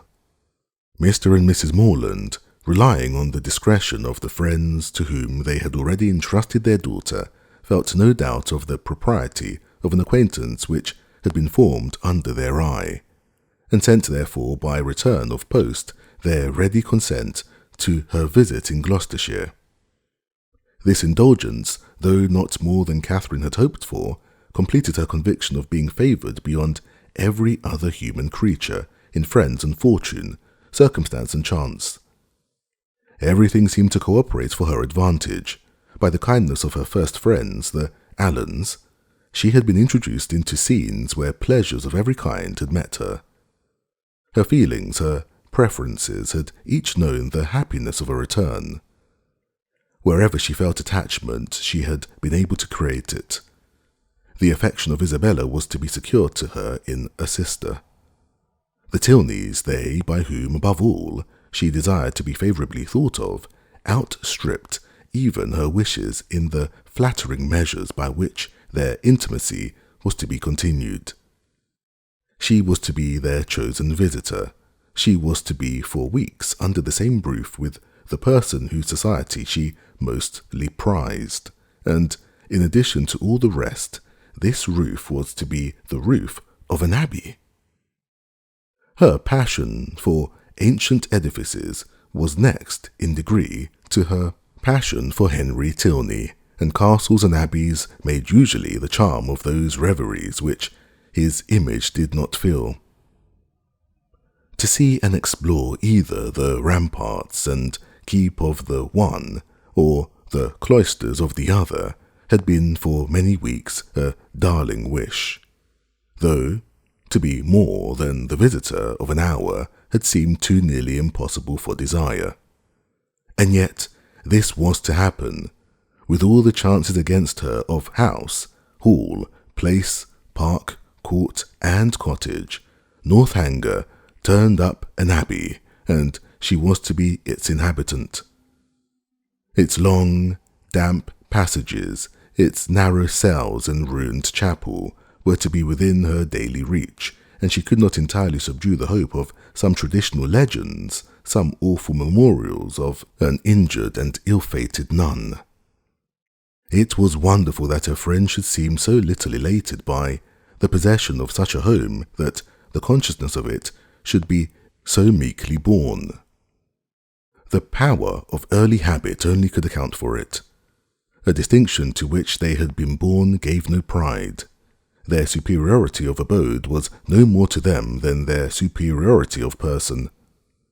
Many were the inquiries she was eager to make of Miss Tilney, but so active were her thoughts that when these inquiries were answered, she was hardly more assured than before of Northanger Abbey having been a richly endowed convent at the time of the Reformation, of its having fallen into the hands of an ancestor of the Tilneys, of its dissolution, of a large portion of the ancient building still making a part of the present dwelling, although the rest was decayed, or of its standing low in a valley, sheltered from the north and east by rising woods of oak.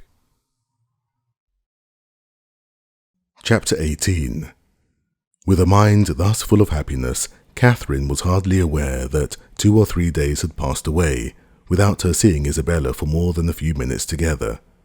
She first began to be sensible of this, and to sigh for her conversation as she walked along the pump room one morning by Mrs. Allen's side, without anything to say or to hear, and scarcely had she felt a 5 minutes' longing of friendship before the object of it appeared, and inviting her to a secret conference, led the way to a seat.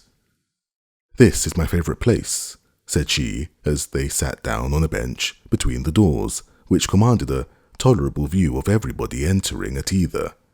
"It is so out of the way."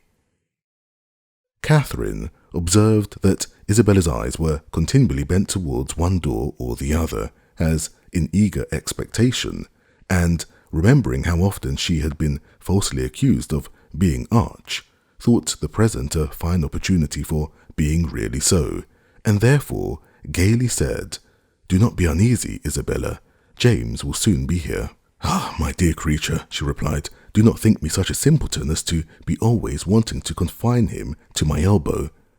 It would be hideous to be always together. We should be the jest of the place.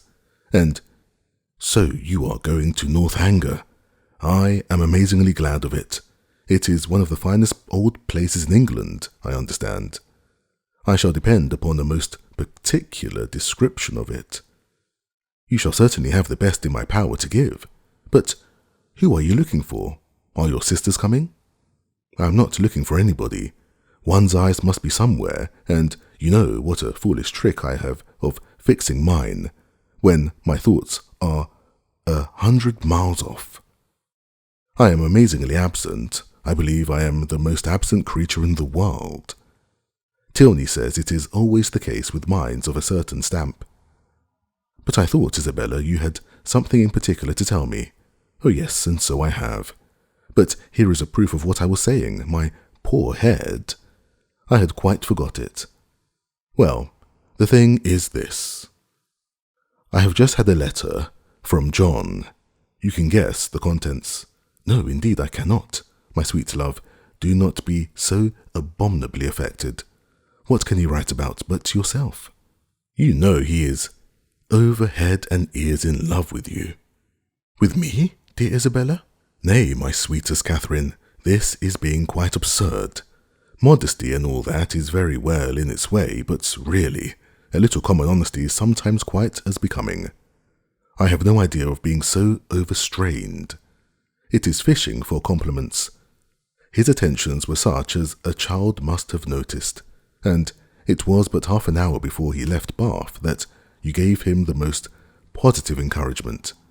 He says so in this letter, says that he as good as made you an offer, and that you received his advances in the kindest way, and now he wants me to urge his suit and say all manner of pretty things to you. So it is in vain to affect ignorance." Catherine, with all the earnestness of truth, expressed her astonishment at such a charge, protesting her innocence of every thought of Mr. Thorpe's being in love with her, and the consequent impossibility of her having ever intended to encourage him. As to any attentions on his side, I do declare upon my honour, I never was sensible of them for a moment, except just his asking me to dance the first day of his coming, and as to making me an offer, or anything like it, there must be some unaccountable mistake. I could not have misunderstood a thing of that kind, you know. And as I ever wish to be believed, I solemnly protest that no syllable of such a nature ever passed between us. The last half hour before he went away, it must all be completely a mistake, for I did not see him once that whole morning. But that you certainly did, for you spent the whole morning in Edgar's buildings. It was the day your father's consent came, and I am pretty sure that you and John were alone in the parlour some time before you left the house. Are you? Well, if you say it, it was so, I dare say, but for the life of me I cannot recollect it. I do remember now being with you, and seeing him, as well as the rest, but that we were ever alone for 5 minutes? However, it is not worth arguing about, for whatever might pass on his side, you must be convinced, by my having no recollection of it, that I never thought nor expected nor wished for anything of the kind from him. I am excessively concerned that he should have any regard for me, but indeed it has been quite unintentional on my side. I never had the smallest idea of it. Pray undeceive him as soon as you can, and tell him I beg his pardon. That is, I do not know what I ought to say, but make him understand what I mean in the properest way. I would not speak disrespectfully of a brother of yours, Isabella, I am sure, but you know very well that if I could think of one man more than another, he is not the person. Isabella was silent. My dear friend, you must not be angry with me. I cannot suppose your brother cares so much about me. And, you know, we shall still be sisters. Yes, yes, with a blush. There are more ways than one of our being sisters. But where am I wandering to? Well, my dear Catherine, the case seems to be that you are determined against poor John. Is not it so? I certainly cannot return his affection, and as certainly never meant to encourage it. Since that is the case, I am sure I shall not tease you any further. John desired me to speak to you on the subject, and therefore I have. But I confess, as soon as I read his letter, I thought it a very foolish, imprudent business, and not likely to promote the good of either. For what were you to live upon, supposing you came together? You have both of you something, to be sure, but it is not a trifle that will support a family nowadays. And after all that romancers may say, there is no doing without money. I only wonder John could think of it. He could not have received my last. You do acquit me, then, of anything wrong. You are convinced that I never meant to deceive your brother, never suspected him of liking me till this moment. Oh, as to that, answered Isabella, laughingly, I do not pretend to determine what your thoughts and designs in time past may have been. All that is best known to yourself. A little harmless flirtation or so will occur, and one is often drawn on to give more encouragement than one wishes to stand by, but you may be assured that I am the last person in the world to judge you severely. All those things should be allowed for in youth and high spirits. What one means one day, you know, one may not mean the next. Circumstances change, opinions alter. But my opinion of your brother never did alter. It was always the same. You are describing what never happened. My dearest Catherine, continued the other without at all listening to her, I would not for all the world be the means of hurting you into an engagement before you knew what you were about. I do not think anything would justify me in wishing you to sacrifice all your happiness merely to oblige my brother, because he is my brother, and who perhaps after all, you know, might be just as happy without you, for people seldom know what they would be at. Young men especially, they are so amazingly changeable and inconstant. What I say is, why should a brother's happiness be dearer to me than a friend's? You know I carry my notions of friendship pretty high, but above all things, my dear Catherine, do not be in a hurry. Take my word for it that if you are in too great a hurry, you will certainly live to repent. Tilney says there is nothing people are so often deceived in as the state of their own affections, and I believe he is very right. Ah, here he comes. Never mind. He will not see us, I'm sure. Catherine, looking up, perceived Captain Tilney, and Isabella, earnestly fixing her eye on him as she spoke, soon caught his notice. He approached immediately and took the seat to which her movements invited him. His first address made Catherine start. Though spoken low, she could distinguish. What? Always to be watched in person or by proxy? Oh, nonsense, was Isabella's answer in the same half-whisper. Why do you put such things into my head? If I could believe it, my spirit, you know, is pretty independent. I wish your heart were independent. That would be enough for me. My heart indeed. What can you have to do with hearts? You men have none of you any hearts. If we have not hearts, we have eyes, and they give us torment enough. Do they? I am sorry for it. I am sorry they find anything so disagreeable in me. I will look another way. I hope this pleases you, turning her back on him. I hope your eyes are not tormented now. Never more so, for the edge of a blooming cheek is still in view, at once too much and too little. Catherine heard all this, and quite out of countenance, could listen no longer. Amazed that Isabella could endure it, and jealous for her brother, she rose up and, saving she should join Mrs. Allen, proposed their walking. But for this Isabella showed no inclination. She was so amazingly tired, and it was so odious to parade about the pump room, and if she moved from her seat she should miss her sisters. She was expecting her sisters every moment, so that her dearest Catherine must excuse her and must sit quietly down again. But Catherine could be stubborn too, and Mrs. Allen, just then coming up to propose their returning home, she joined her and walked out of the pump room, leaving Isabella still sitting with Captain Tilney. With much uneasiness did she thus leave them. It seemed to her that Captain Tilney was falling in love with Isabella, and Isabella unconsciously encouraging him. Unconsciously, it must be, for Isabella's attachment to James was as certain, as well acknowledged as her engagement. To doubt her truth or good intentions was impossible, and yet, during the whole of their conversation, her manner had been odd. She wished Isabella had talked more like her usual self, and not so much about money, and had not looked so well pleased at the sight of Captain Tilney.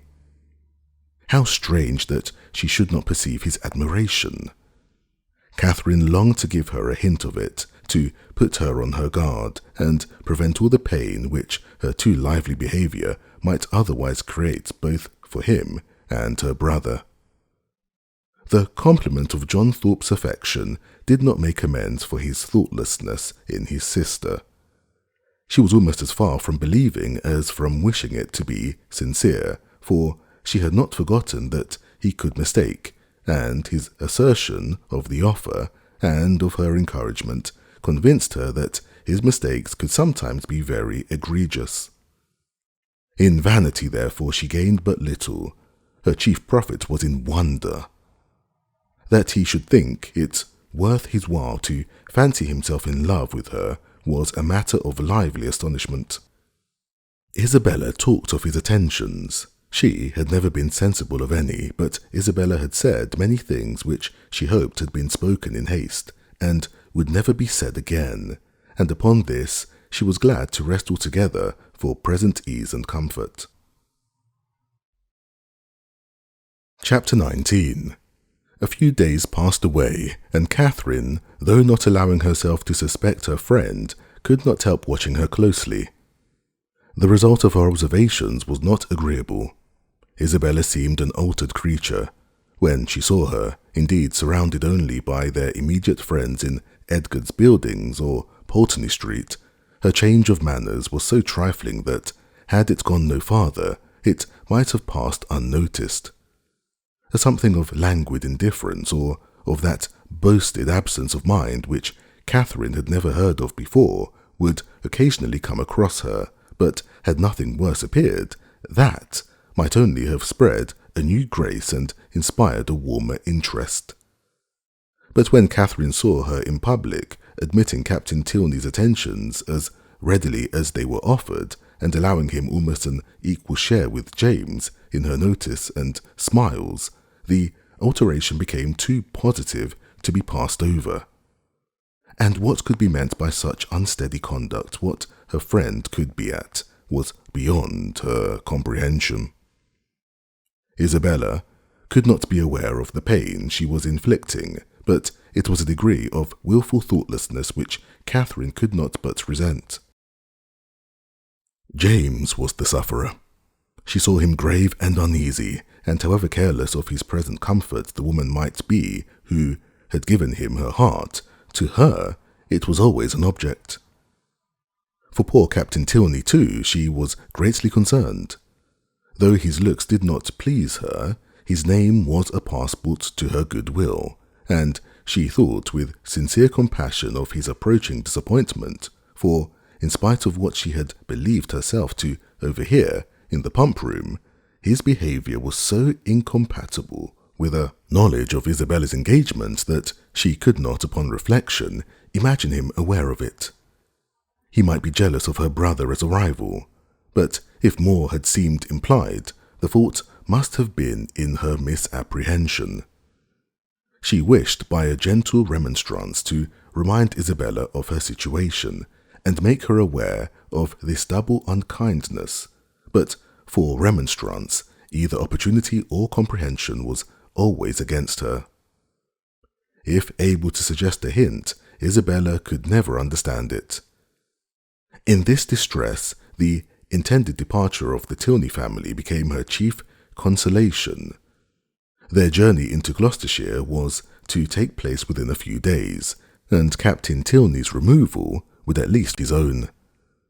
But Captain Tilney had at present no intention of removing. He was not to be of the party to Northanger. He was to continue at Bath. When Catherine knew this, her resolution was directly made. She spoke to Henry Tilney on the subject, regretting his brother's evident partiality for Miss Thorpe and entreating him to make known her prior engagement. "My brother does know it," was Henry's answer. "Does he? Then why does he stay here?" He made no reply, and was beginning to talk of something else, but she eagerly continued, "Why do you not persuade him to go away? The longer he stays, the worse it will be for him at last. Pray advise him, for his own sake, and everybody's sake, to leave Bath directly. Absence, in time, will make him comfortable again. But he can have no hope here, and it is only staying to be miserable." Henry smiled and said, "I am sure my brother would not wish to do that." "Then you will persuade him to go away?" "Persuasion is not at command, but pardon me if I cannot even endeavour to persuade him. I have myself told him that Miss Thorpe is engaged. He knows what he is about, and must be his own master." "No, he does not know what he is about," cried Catherine. "He does not know the pain he is giving my brother. Not that James has ever told me so, but I am sure he is very uncomfortable." "And are you sure it is my brother's doing?" "Yes, very sure." "Is it my brother's attentions to Miss Thorpe, or Mrs. Thorpe's admission of them, that gives the pain? Is it not the same thing?" "I think Mr. Morland would acknowledge a difference. No man is offended by another man's admiration of the woman he loves. It is the woman only who can make it a torment."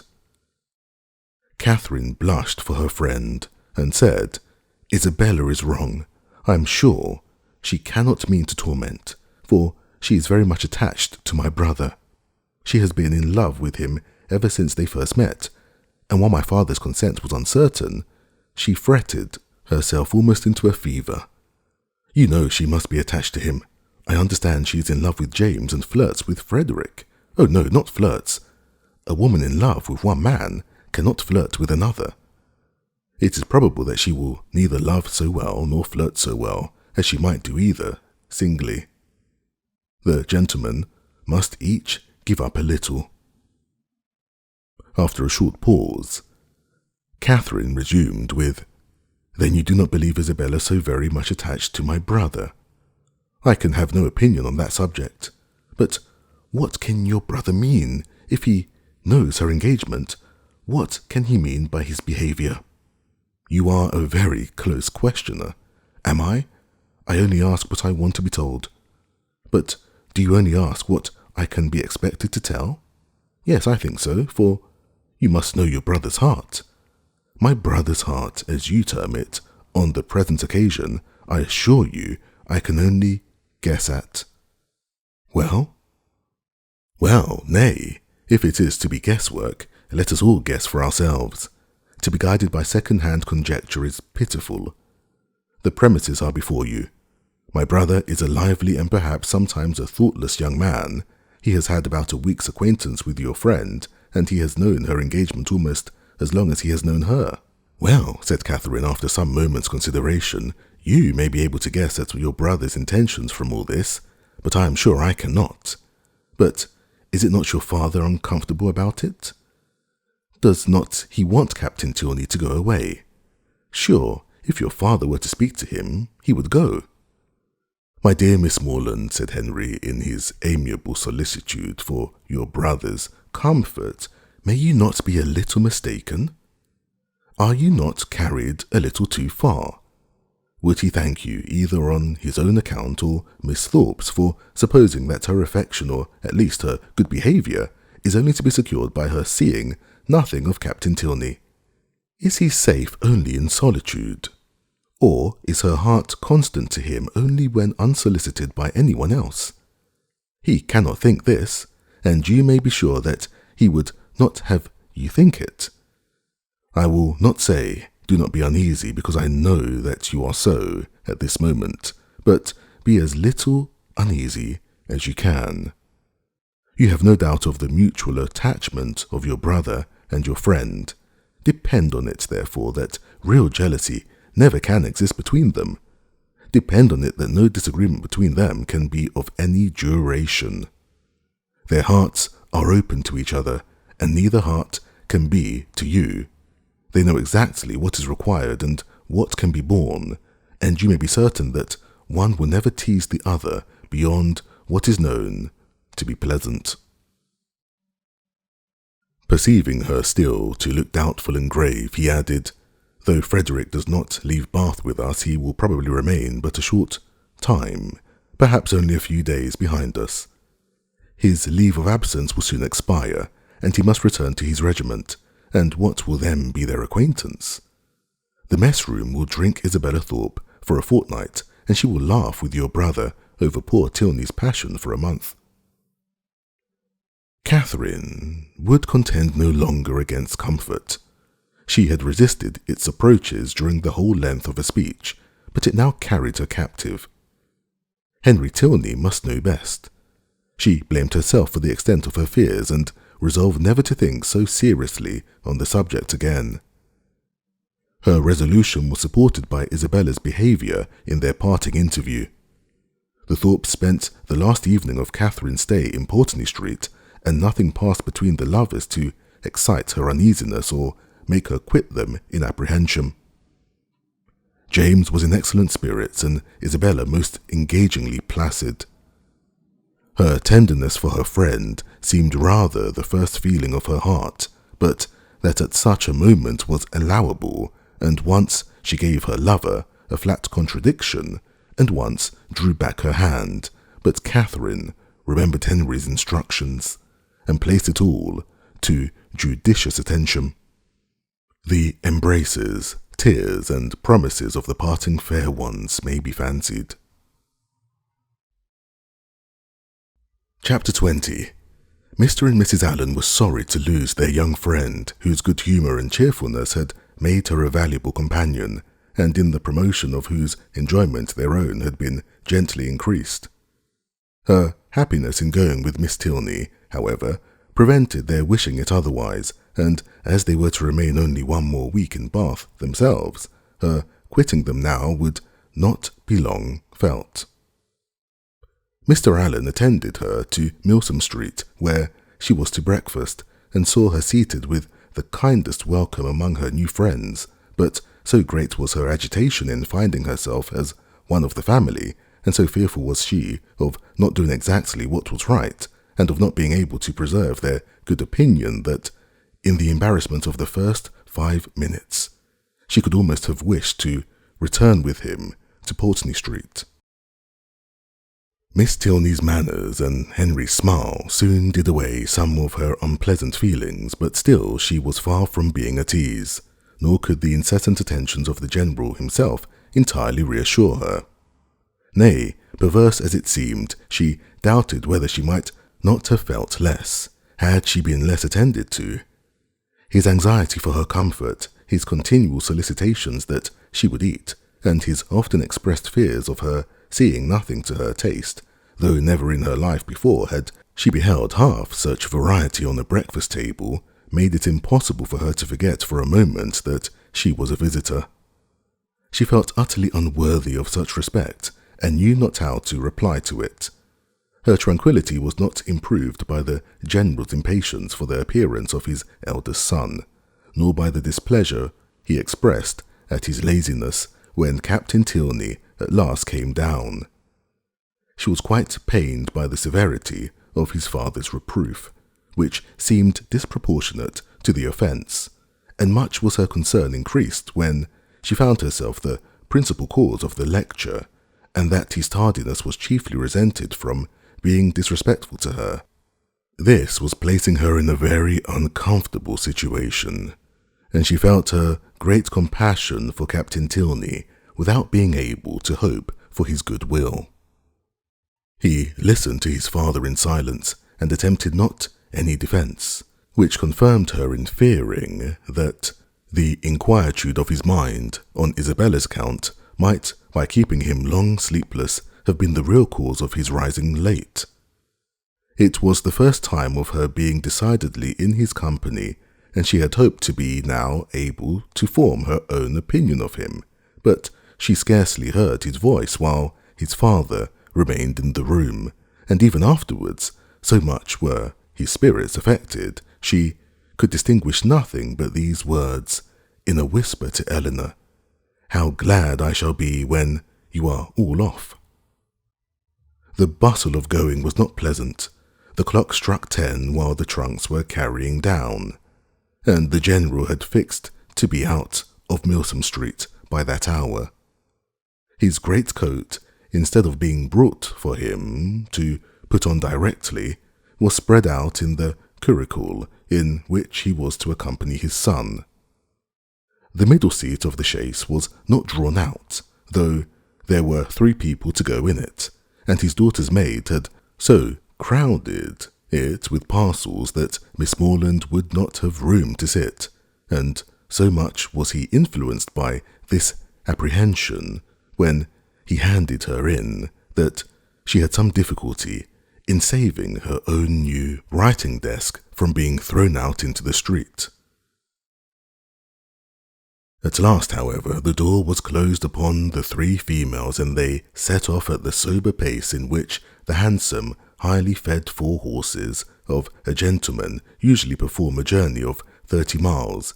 Such was the distance of Northanger from Bath, to be now divided into 2 equal stages. Catherine's spirits revived as they drove from the door, for, with Miss Tilney, she felt no restraint, and with the interest of a road entirely new to her, of an abbey before and a curricle behind, she caught the last view of Bath without any regret, and met with every milestone before she expected it. The tediousness of a 2 hours' wait at Petit France, in which there was nothing to be done but to eat without being hungry and loiter about without anything to see, next followed, and her admiration of the style in which they travelled, of the fashionable chaise and 4 postilions handsomely liveried, rising so regularly in their stirrups, and numerous outriders properly mounted, sunk a little under this consequent inconvenience. Had their party been perfectly agreeable, the delay would have been nothing, but General Tilney, though so charming a man, seemed always a check upon his children's spirits, and scarcely anything was said but by himself, the observation of which, with his discontent at whatever the inn afforded, and his angry impatience at the waiters, made Catherine grow every moment more in awe of him, and appeared to lengthen the 2 hours into 4.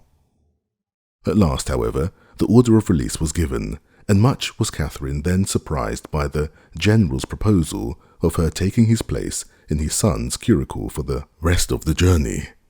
The day was fine, and he was anxious for her seeing as much of the country as possible. The remembrance of Mr. Allen's opinion respecting young men's open carriages made her blush at the mention of such a plan, and her first thought was to decline it, but her second was of greater deference for General Tilney's judgment. He could not propose anything improper for her, and in the course of a few minutes she found herself with Henry in the curricle, as happy a being as ever existed. A very short trial convinced her that a curricle was the prettiest equipage in the world. The chaise and four wheeled off with some grandeur, to be sure, but it was a heavy and troublesome business, and she could not easily forget its having stopped 2 hours at Petty France. Half the time would have been enough for the curricle, and so nimbly were the light horses disposed to move that, had not the General chosen to have his own carriage lead the way, they could have passed it with ease in half a minute. But the merit of the curricle did not all belong to the horses. Henry drove so well, so quietly, without making any disturbance, without parading to her or swearing at them, so different from the only gentleman coachman whom it was in her power to compare him with. And then his hat sat so well, and the innumerable capes of his great coat looked so becomingly important. To be driven by him, next to being dancing with him, was certainly the greatest happiness in the world. In addition to every other delight, she had now that of listening to her own praise, of being thanked at least on his sister's account for her kindness in thus becoming her visitor, of hearing it ranked as real friendship and described as creating real gratitude. His sister, he said, was uncomfortably circumstanced.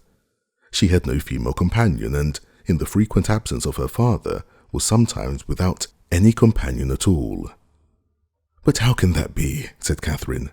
"Are not you with her?" "Northanger is not more than half my home. I have an establishment at my own house in Woodston, which is nearly 20 miles from my father's, and some of my time is necessarily spent there." "How sorry you must be for that." "I am always sorry to leave Eleanor." "Yes, but besides your affection for her, you must be so fond of the Abbey. After being used to such a home as the Abbey, an ordinary parsonage house must be very disagreeable." He smiled and said, "You have formed a very favourable idea of the Abbey." "To be sure, I have. Is not it a fine old place, just like what one reads about? And are you prepared to encounter all the horrors that a building such as what one reads about may produce?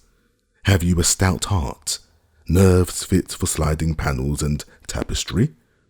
"Oh, yes, I do not think I should be easily frightened, because there would be so many people in the house, and besides, it has never been uninhabited and left deserted for years, and then the family come back to it unawares, without giving any notice, as generally happens. No, certainly, we shall not have to explore our way into a hall dimly lighted by the expiring embers of a wood fire, nor be obliged to spread our beds on the floor of a room without windows, doors, or furniture. But you must be aware that when a young lady is by whatever means introduced into a dwelling of this kind, she is always lodged apart from the rest of the family. While they snugly repair to their own end of the house, she is formally conducted by Dorothy, the ancient housekeeper, up a different staircase and along a gloomy passage into an apartment never used since some cousin or kin died in it about 20 years before. Can you stand such a ceremony as this? Will not your mind misgive you when you find yourself in this gloomy chamber, too lofty and extensive for you, with only the feeble rays of a single lamp to take in its size, its walls hung with tapestry exhibiting figures as large as life, and the bed of the dark green stuff or purple velvet presenting even a funereal appearance? Will not your heart sink within you? Oh, But this will not happen to me, I'm sure.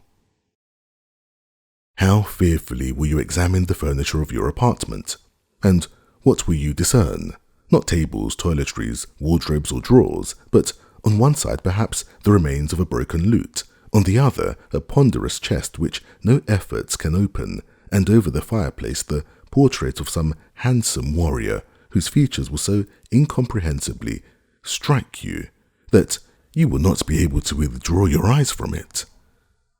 Dorothy, meanwhile, no less struck by your appearance, gazes on you in great agitation and drops a few unintelligible hints. To raise your spirits, moreover, she gives you reason to suppose that the part of the abbey you inhabit is undoubtedly haunted, and informs you that you will not have a single domestic call within.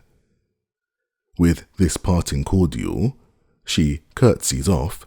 You listen to the sound of her receding footsteps as long as the last echo can reach you, and when, with fainting spirits, you attempt to fasten your door, you discover, with increased alarm, that it has no lock. Oh, Mr. Tilney, how frightful! This is just like a book, but it cannot really happen to me. I am sure your housekeeper is not really Dorothy. Well, what then? Nothing further to alarm perhaps may occur the first night. After surmounting your unconquerable horror of the bed, you will retire to rest and get a few hours' unquiet slumber. But on the second, or at farthest the third night of your arrival, you will probably have a violent storm. Peals of thunder so loud as to seem to shake the edifice to its foundation will roll round the neighbouring mountains, and during the frightful gusts of wind which accompany it, you will probably think you discern, for your lamp is not extinguished, one part of the hanging more violently agitated than the rest. Unable, of course, to repress your curiosity in so favourable a moment for indulging it, you will instantly arise, and, throwing your dressing gown around you, proceed to examine this mystery. After a very short search, you will discover a division in the tapestry so artfully constructed as to defy the minutest inspection, and on opening it, a door will immediately appear, which door, being only secured by massy bars and a padlock, you will, after a few efforts, succeed in opening, and, with your lamp in your hand, will pass through it into a small vaulted room. No, indeed, I should be too much frightened to do any such thing. What? Not when Dorothy has given you to understand that there is a secret subterraneous communication between your apartment and the chapel of St. Anthony, scarcely 2 miles off. Could you shrink from so simple an adventure? No, you will proceed into this small vaulted room, and through this into several others without perceiving anything very remarkable in either. In one perhaps there may be a dagger, in another a few drops of blood, and in a third the remains of some instrument of torture. But there being nothing in all this out of the common way, and your lamp being nearly exhausted, you will return towards your own apartment. In repassing through the small vaulted room, however, your eyes will be attracted towards a large, old-fashioned cabinet of ebony and gold, which, though narrowly examining the furniture before, you had passed unnoticed. Impelled by an irresistible presentiment, you will eagerly advance to it, unlock its folding doors, and search into every drawer. But for some time, without discovering anything of importance, perhaps nothing but a considerable hoard of diamonds. At last, however, by touching a secret spring, an inner compartment will open, a roll of paper appears, you seize it, it contains many sheets of manuscript, you hasten, with the precious treasure, into your own chamber, but scarcely have you been able to decipher, O thou, whomsoever thou mayst be, into whose hands these memoirs of the wretched Matilda may fall, when your lamp suddenly expires in the socket, and leaves you in total darkness. Oh, no, do not say so. Well, go on. But Henry was too much amused by the interest he had raised to be able to carry it farther. He could no longer command solemnity either of subject or voice, and was obliged to entreat her to use her own fancy in the perusal of Matilda's woes. Catherine recollected herself, grew ashamed of her eagerness, and began earnestly to assure him that her attention had been fixed without the smallest apprehension of really meeting with what he related. Miss Tilney, she was sure, would never put her into such a chamber as he had described. She was not at all afraid. As they drew near the end of their journey, her impatience for a sight of the Abbey, for some time suspended by his conversation on subjects very different, returned in full force, and every bend in the road was expected with solemn awe to afford a glimpse of its massy walls of great stone, rising amidst a grove of ancient oaks, with the last beams of the sun playing in beautiful splendour on its high, Gothic windows. But so low did the building stand that she found herself passing through the great gates of the lodge into the very grounds of Northanger, without having discerned even an antique chimney. She knew not that she had any right to be surprised, but there was a something in this mode of approach which she certainly had not expected. To pass between the lodges of a modern appearance, to find herself with such ease in the very precincts of the Abbey, and driven so rapidly along a smooth, level road of fine gravel, without obstacle, alarm, or solemnity of any kind, struck her as odd and inconsistent. She was not long at leisure, however, for such considerations. A sudden scud of rain, driving full in her face, made it impossible for her to observe anything further, and fixed all her thoughts on the welfare of her new straw bonnet, and she was actually under the Abbey walls, was springing, with Henry's assistance, from the carriage, was beneath the shelter of the old porch, and had even passed on to the hall, where her friend and the general were waiting to welcome her, without feeling one awful foreboding of future misery to herself, or one moment's suspicion of any past scenes of horror being acted within the solemn edifice. The breeze had not seemed to waft the sighs of the murdered to her. It had wafted nothing worse than a thick, mizzling rain, and having given a good shake to her habit, she was ready to be shown into the common drawing-room and capable of considering where she was. An abbey! Yes, it was delightful to be really in an abbey, but she doubted as she looked round the room whether anything within her observation would have given her the consciousness. The furniture was in all the profusion and elegance of modern taste. The fireplace, where she had expected the ample width and ponderous carving of former times, was contracted to a Rumford, with slabs of plain, though handsome marble and ornaments over it of the prettiest English china. The windows, to which she looked with peculiar dependence from having heard the general talk of his preserving them in their Gothic form with reverential care, were yet less what her fancy had portrayed. To be sure, the pointed arch was preserved. The form of them was Gothic. They might be even casements, but every pane was so large, so clear, so light. To an imagination which had hoped for the smallest divisions and the heaviest stonework, for painted glass, dirt, and cobwebs, the difference was very distressing. The general, perceiving how her eye was employed, began to talk of the smallness of the room and simplicity of the furniture, where everything, being for daily use, pretended only to comfort, etc., flattering himself, however, that there were some apartments in the Abbey not unworthy her notice, and was proceeding to mention the costly gilding of one in particular, when, taking out his watch, he stopped short to pronounce it with surprise, within 20 minutes of 5.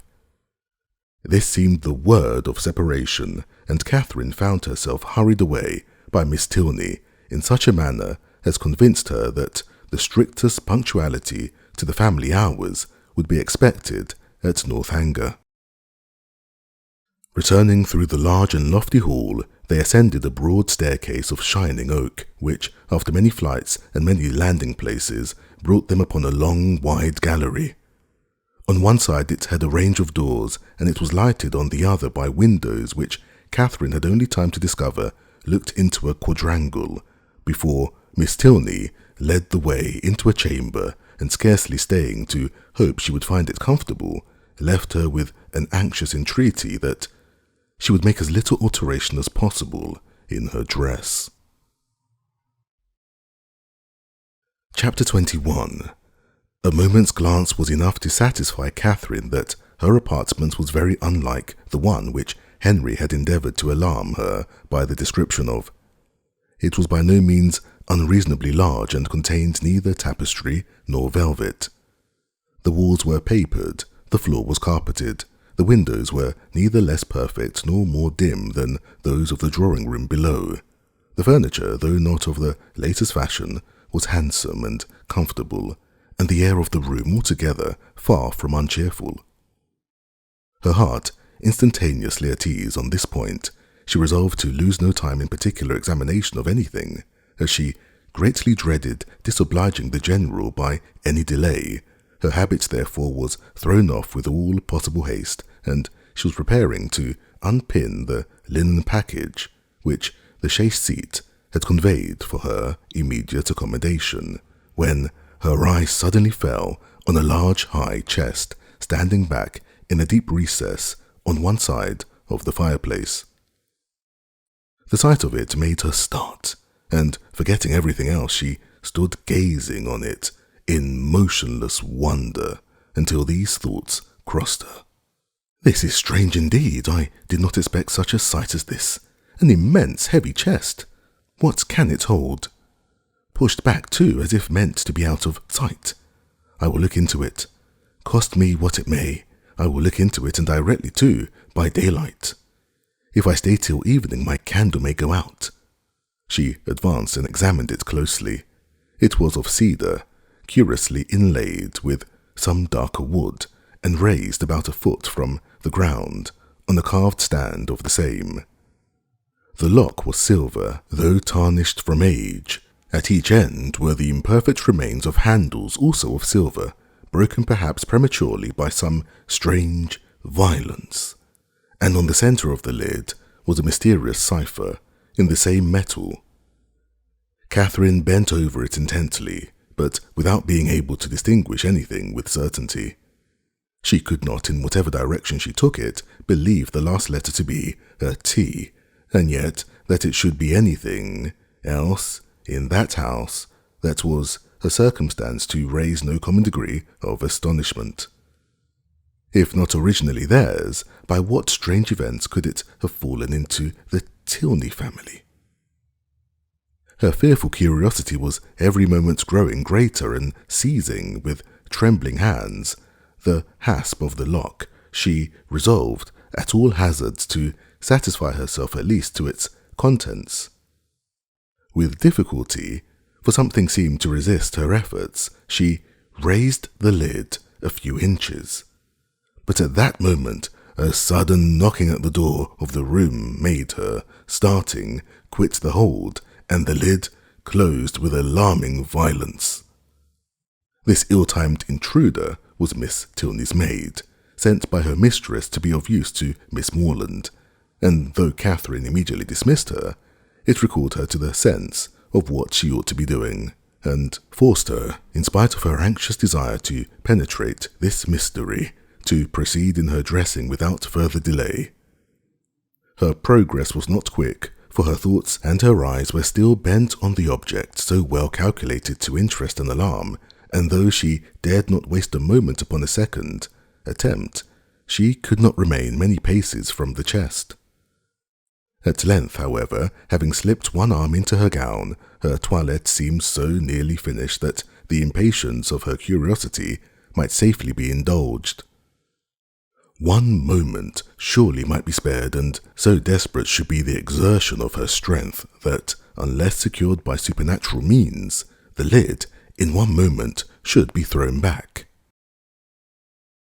With this spirit she sprang forward, and her confidence did not deceive her. Her resolute effort threw back the lid and gave to her astonished eyes the view of a white cotton counterpane, properly folded, reposing at one end of the chest in undisputed possession.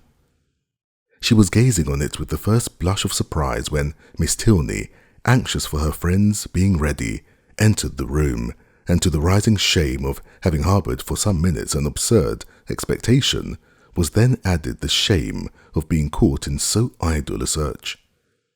"That is a curious old chest, is it not?" said Miss Tilney, as Catherine hastily closed it and turned away to the glass. "It is impossible to say how many generations it had been here. How it came to be first put in this room I know not, but I have not had it moved, because I thought it might sometimes be of use in holding hats and bonnets. The worst of it is that its weight makes it difficult to open. In that corner, however, it is at least out of the way." Catherine had no leisure for speech, being at once blushing, tying her gown, and forming wise resolutions with the most violent dispatch. Miss Tilney gently hinted her fear of being late, and in half a minute they ran downstairs together, in an alarm not wholly unfounded, for General Tilney was pacing the drawing-room, his watch in his hand, and, having on the very instant of their entering pulled the bell with violence, ordered dinner to be on the table directly.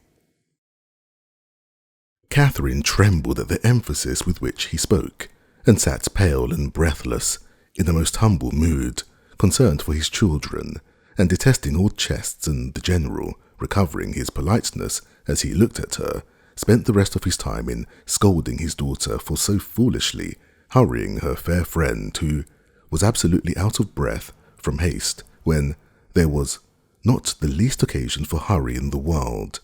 But Catherine would not at all get over the double distress of having involved her friend in a lecture, and been a great simpleton herself, till they were happily seated at the dinner table, when the General's complacent smiles, and a good appetite of her own, restored her to peace.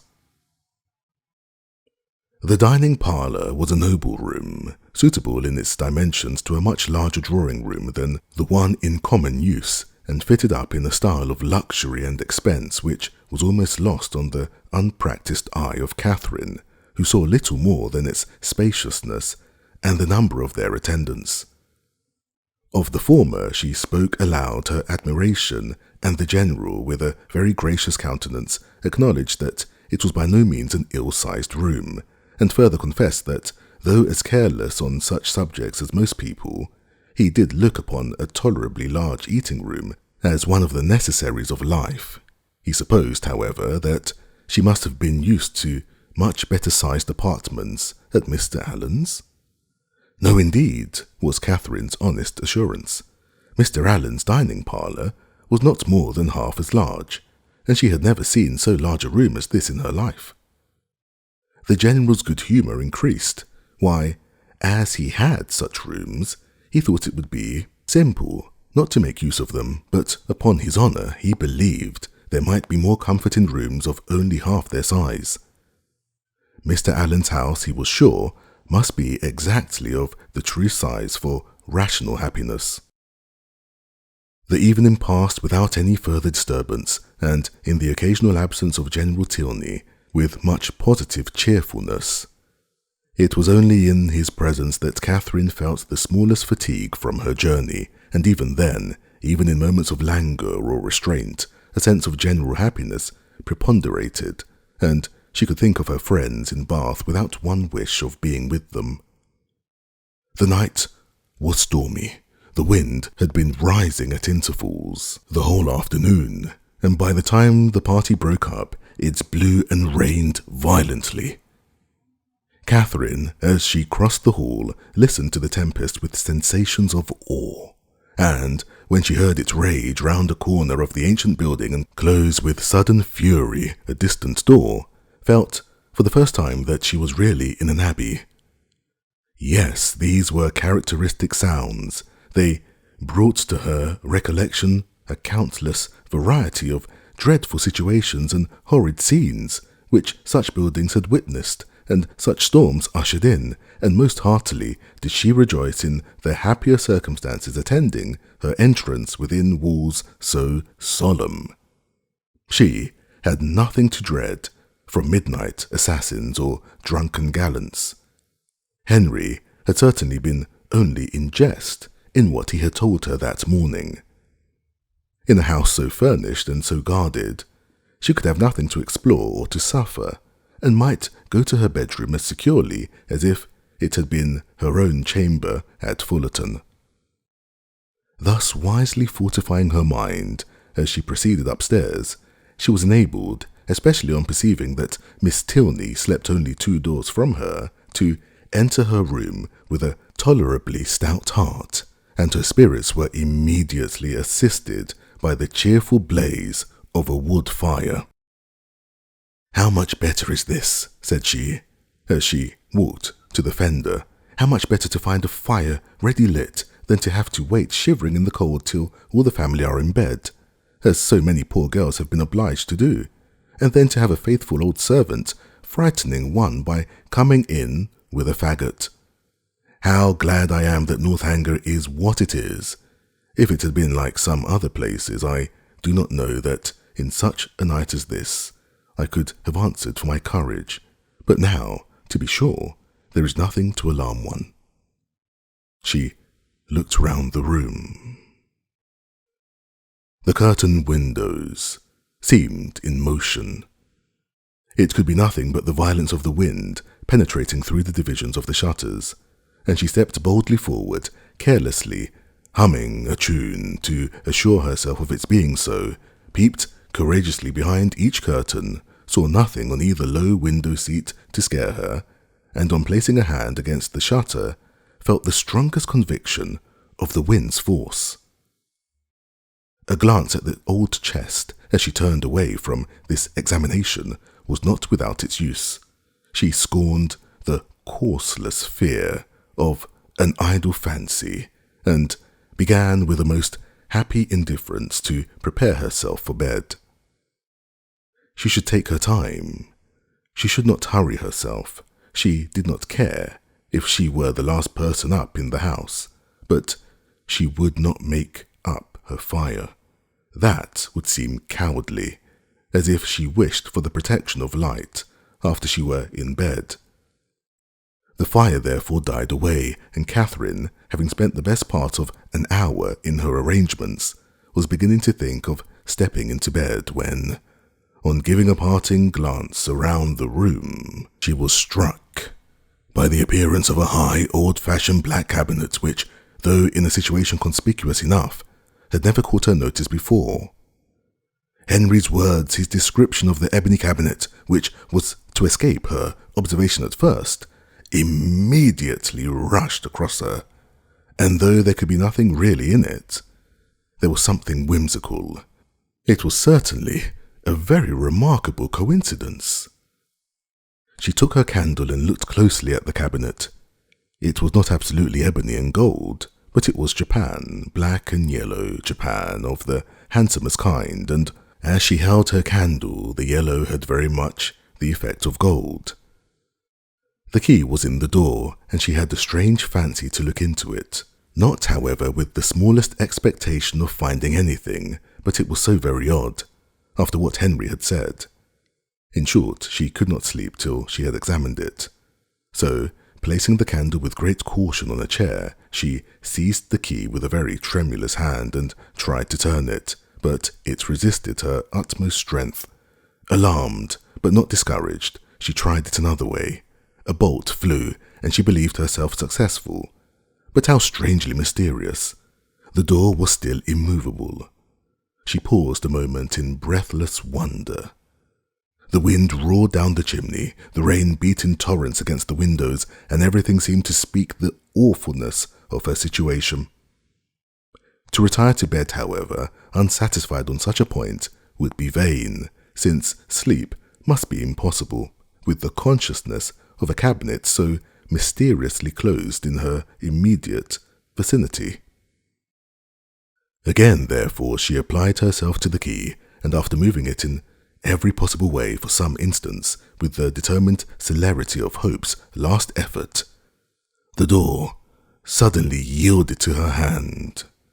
Her heart leaped with exultation at such a victory, and having thrown open each folding door, the second being secured only by bolts of less wonderful construction than the lock, though in that eye could not discern anything unusual, a double range of small drawers appeared in view, with some larger drawers above and below them, and in the centre a small door, closed also with a lock and key, secured in all probability a cavity of importance.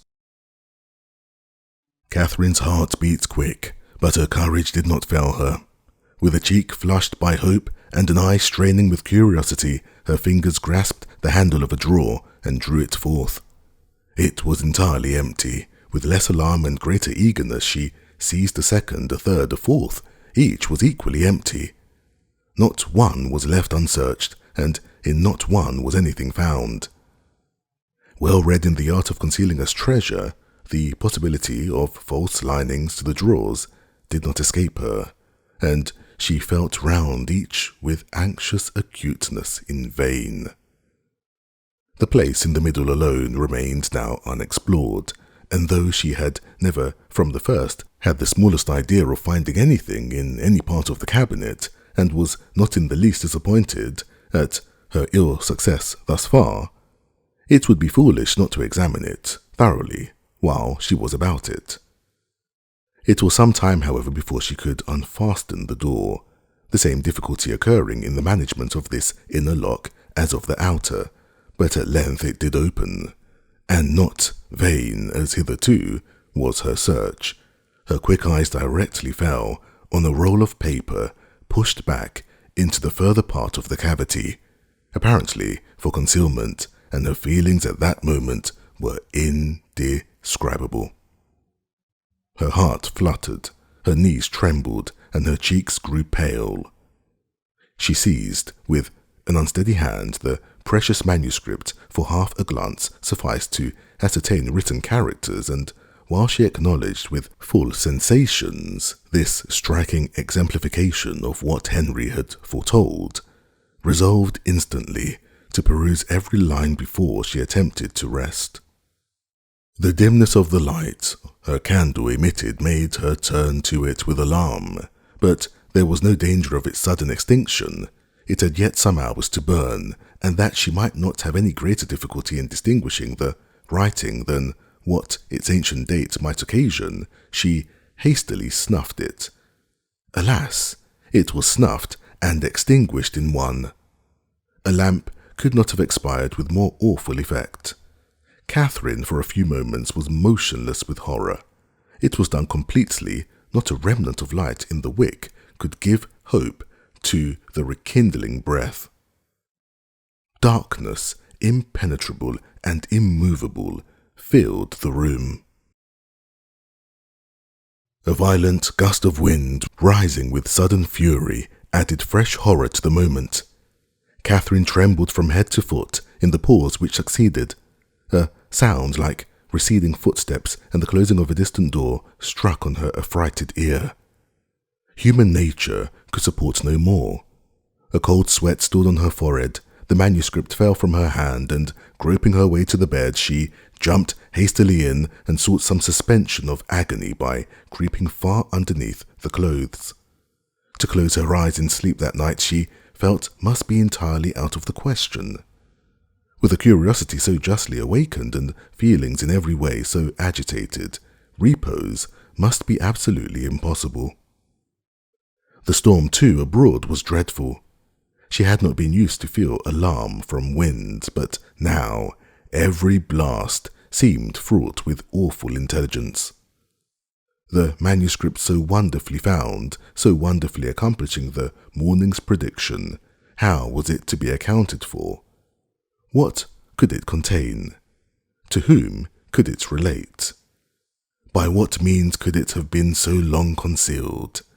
And how singularly strange that it should fall to her lot to discover it. Till she had made herself mistress of its contents, however, she could have neither repose nor comfort, and with the sun's first rays she was determined to peruse it. But many were the tedious hours which must yet intervene. She shuddered, tossed about in her bed, and envied every quiet sleeper. The storm still raged, and various were the noises, more terrific than even the wind, which struck at intervals on her startled ear. The very curtains of her bed seemed at one moment in motion, and at another the lock of her door was agitated, as if by the attempt of somebody to enter. Hollow murmurs seemed to creep along the gallery, and more than once her blood was chilled by the sound of distant moans. Hour after hour passed away, and the wearied Catherine had heard 3 proclaimed by all the clocks in the house before the tempest subsided, or she unknowingly fell fast asleep.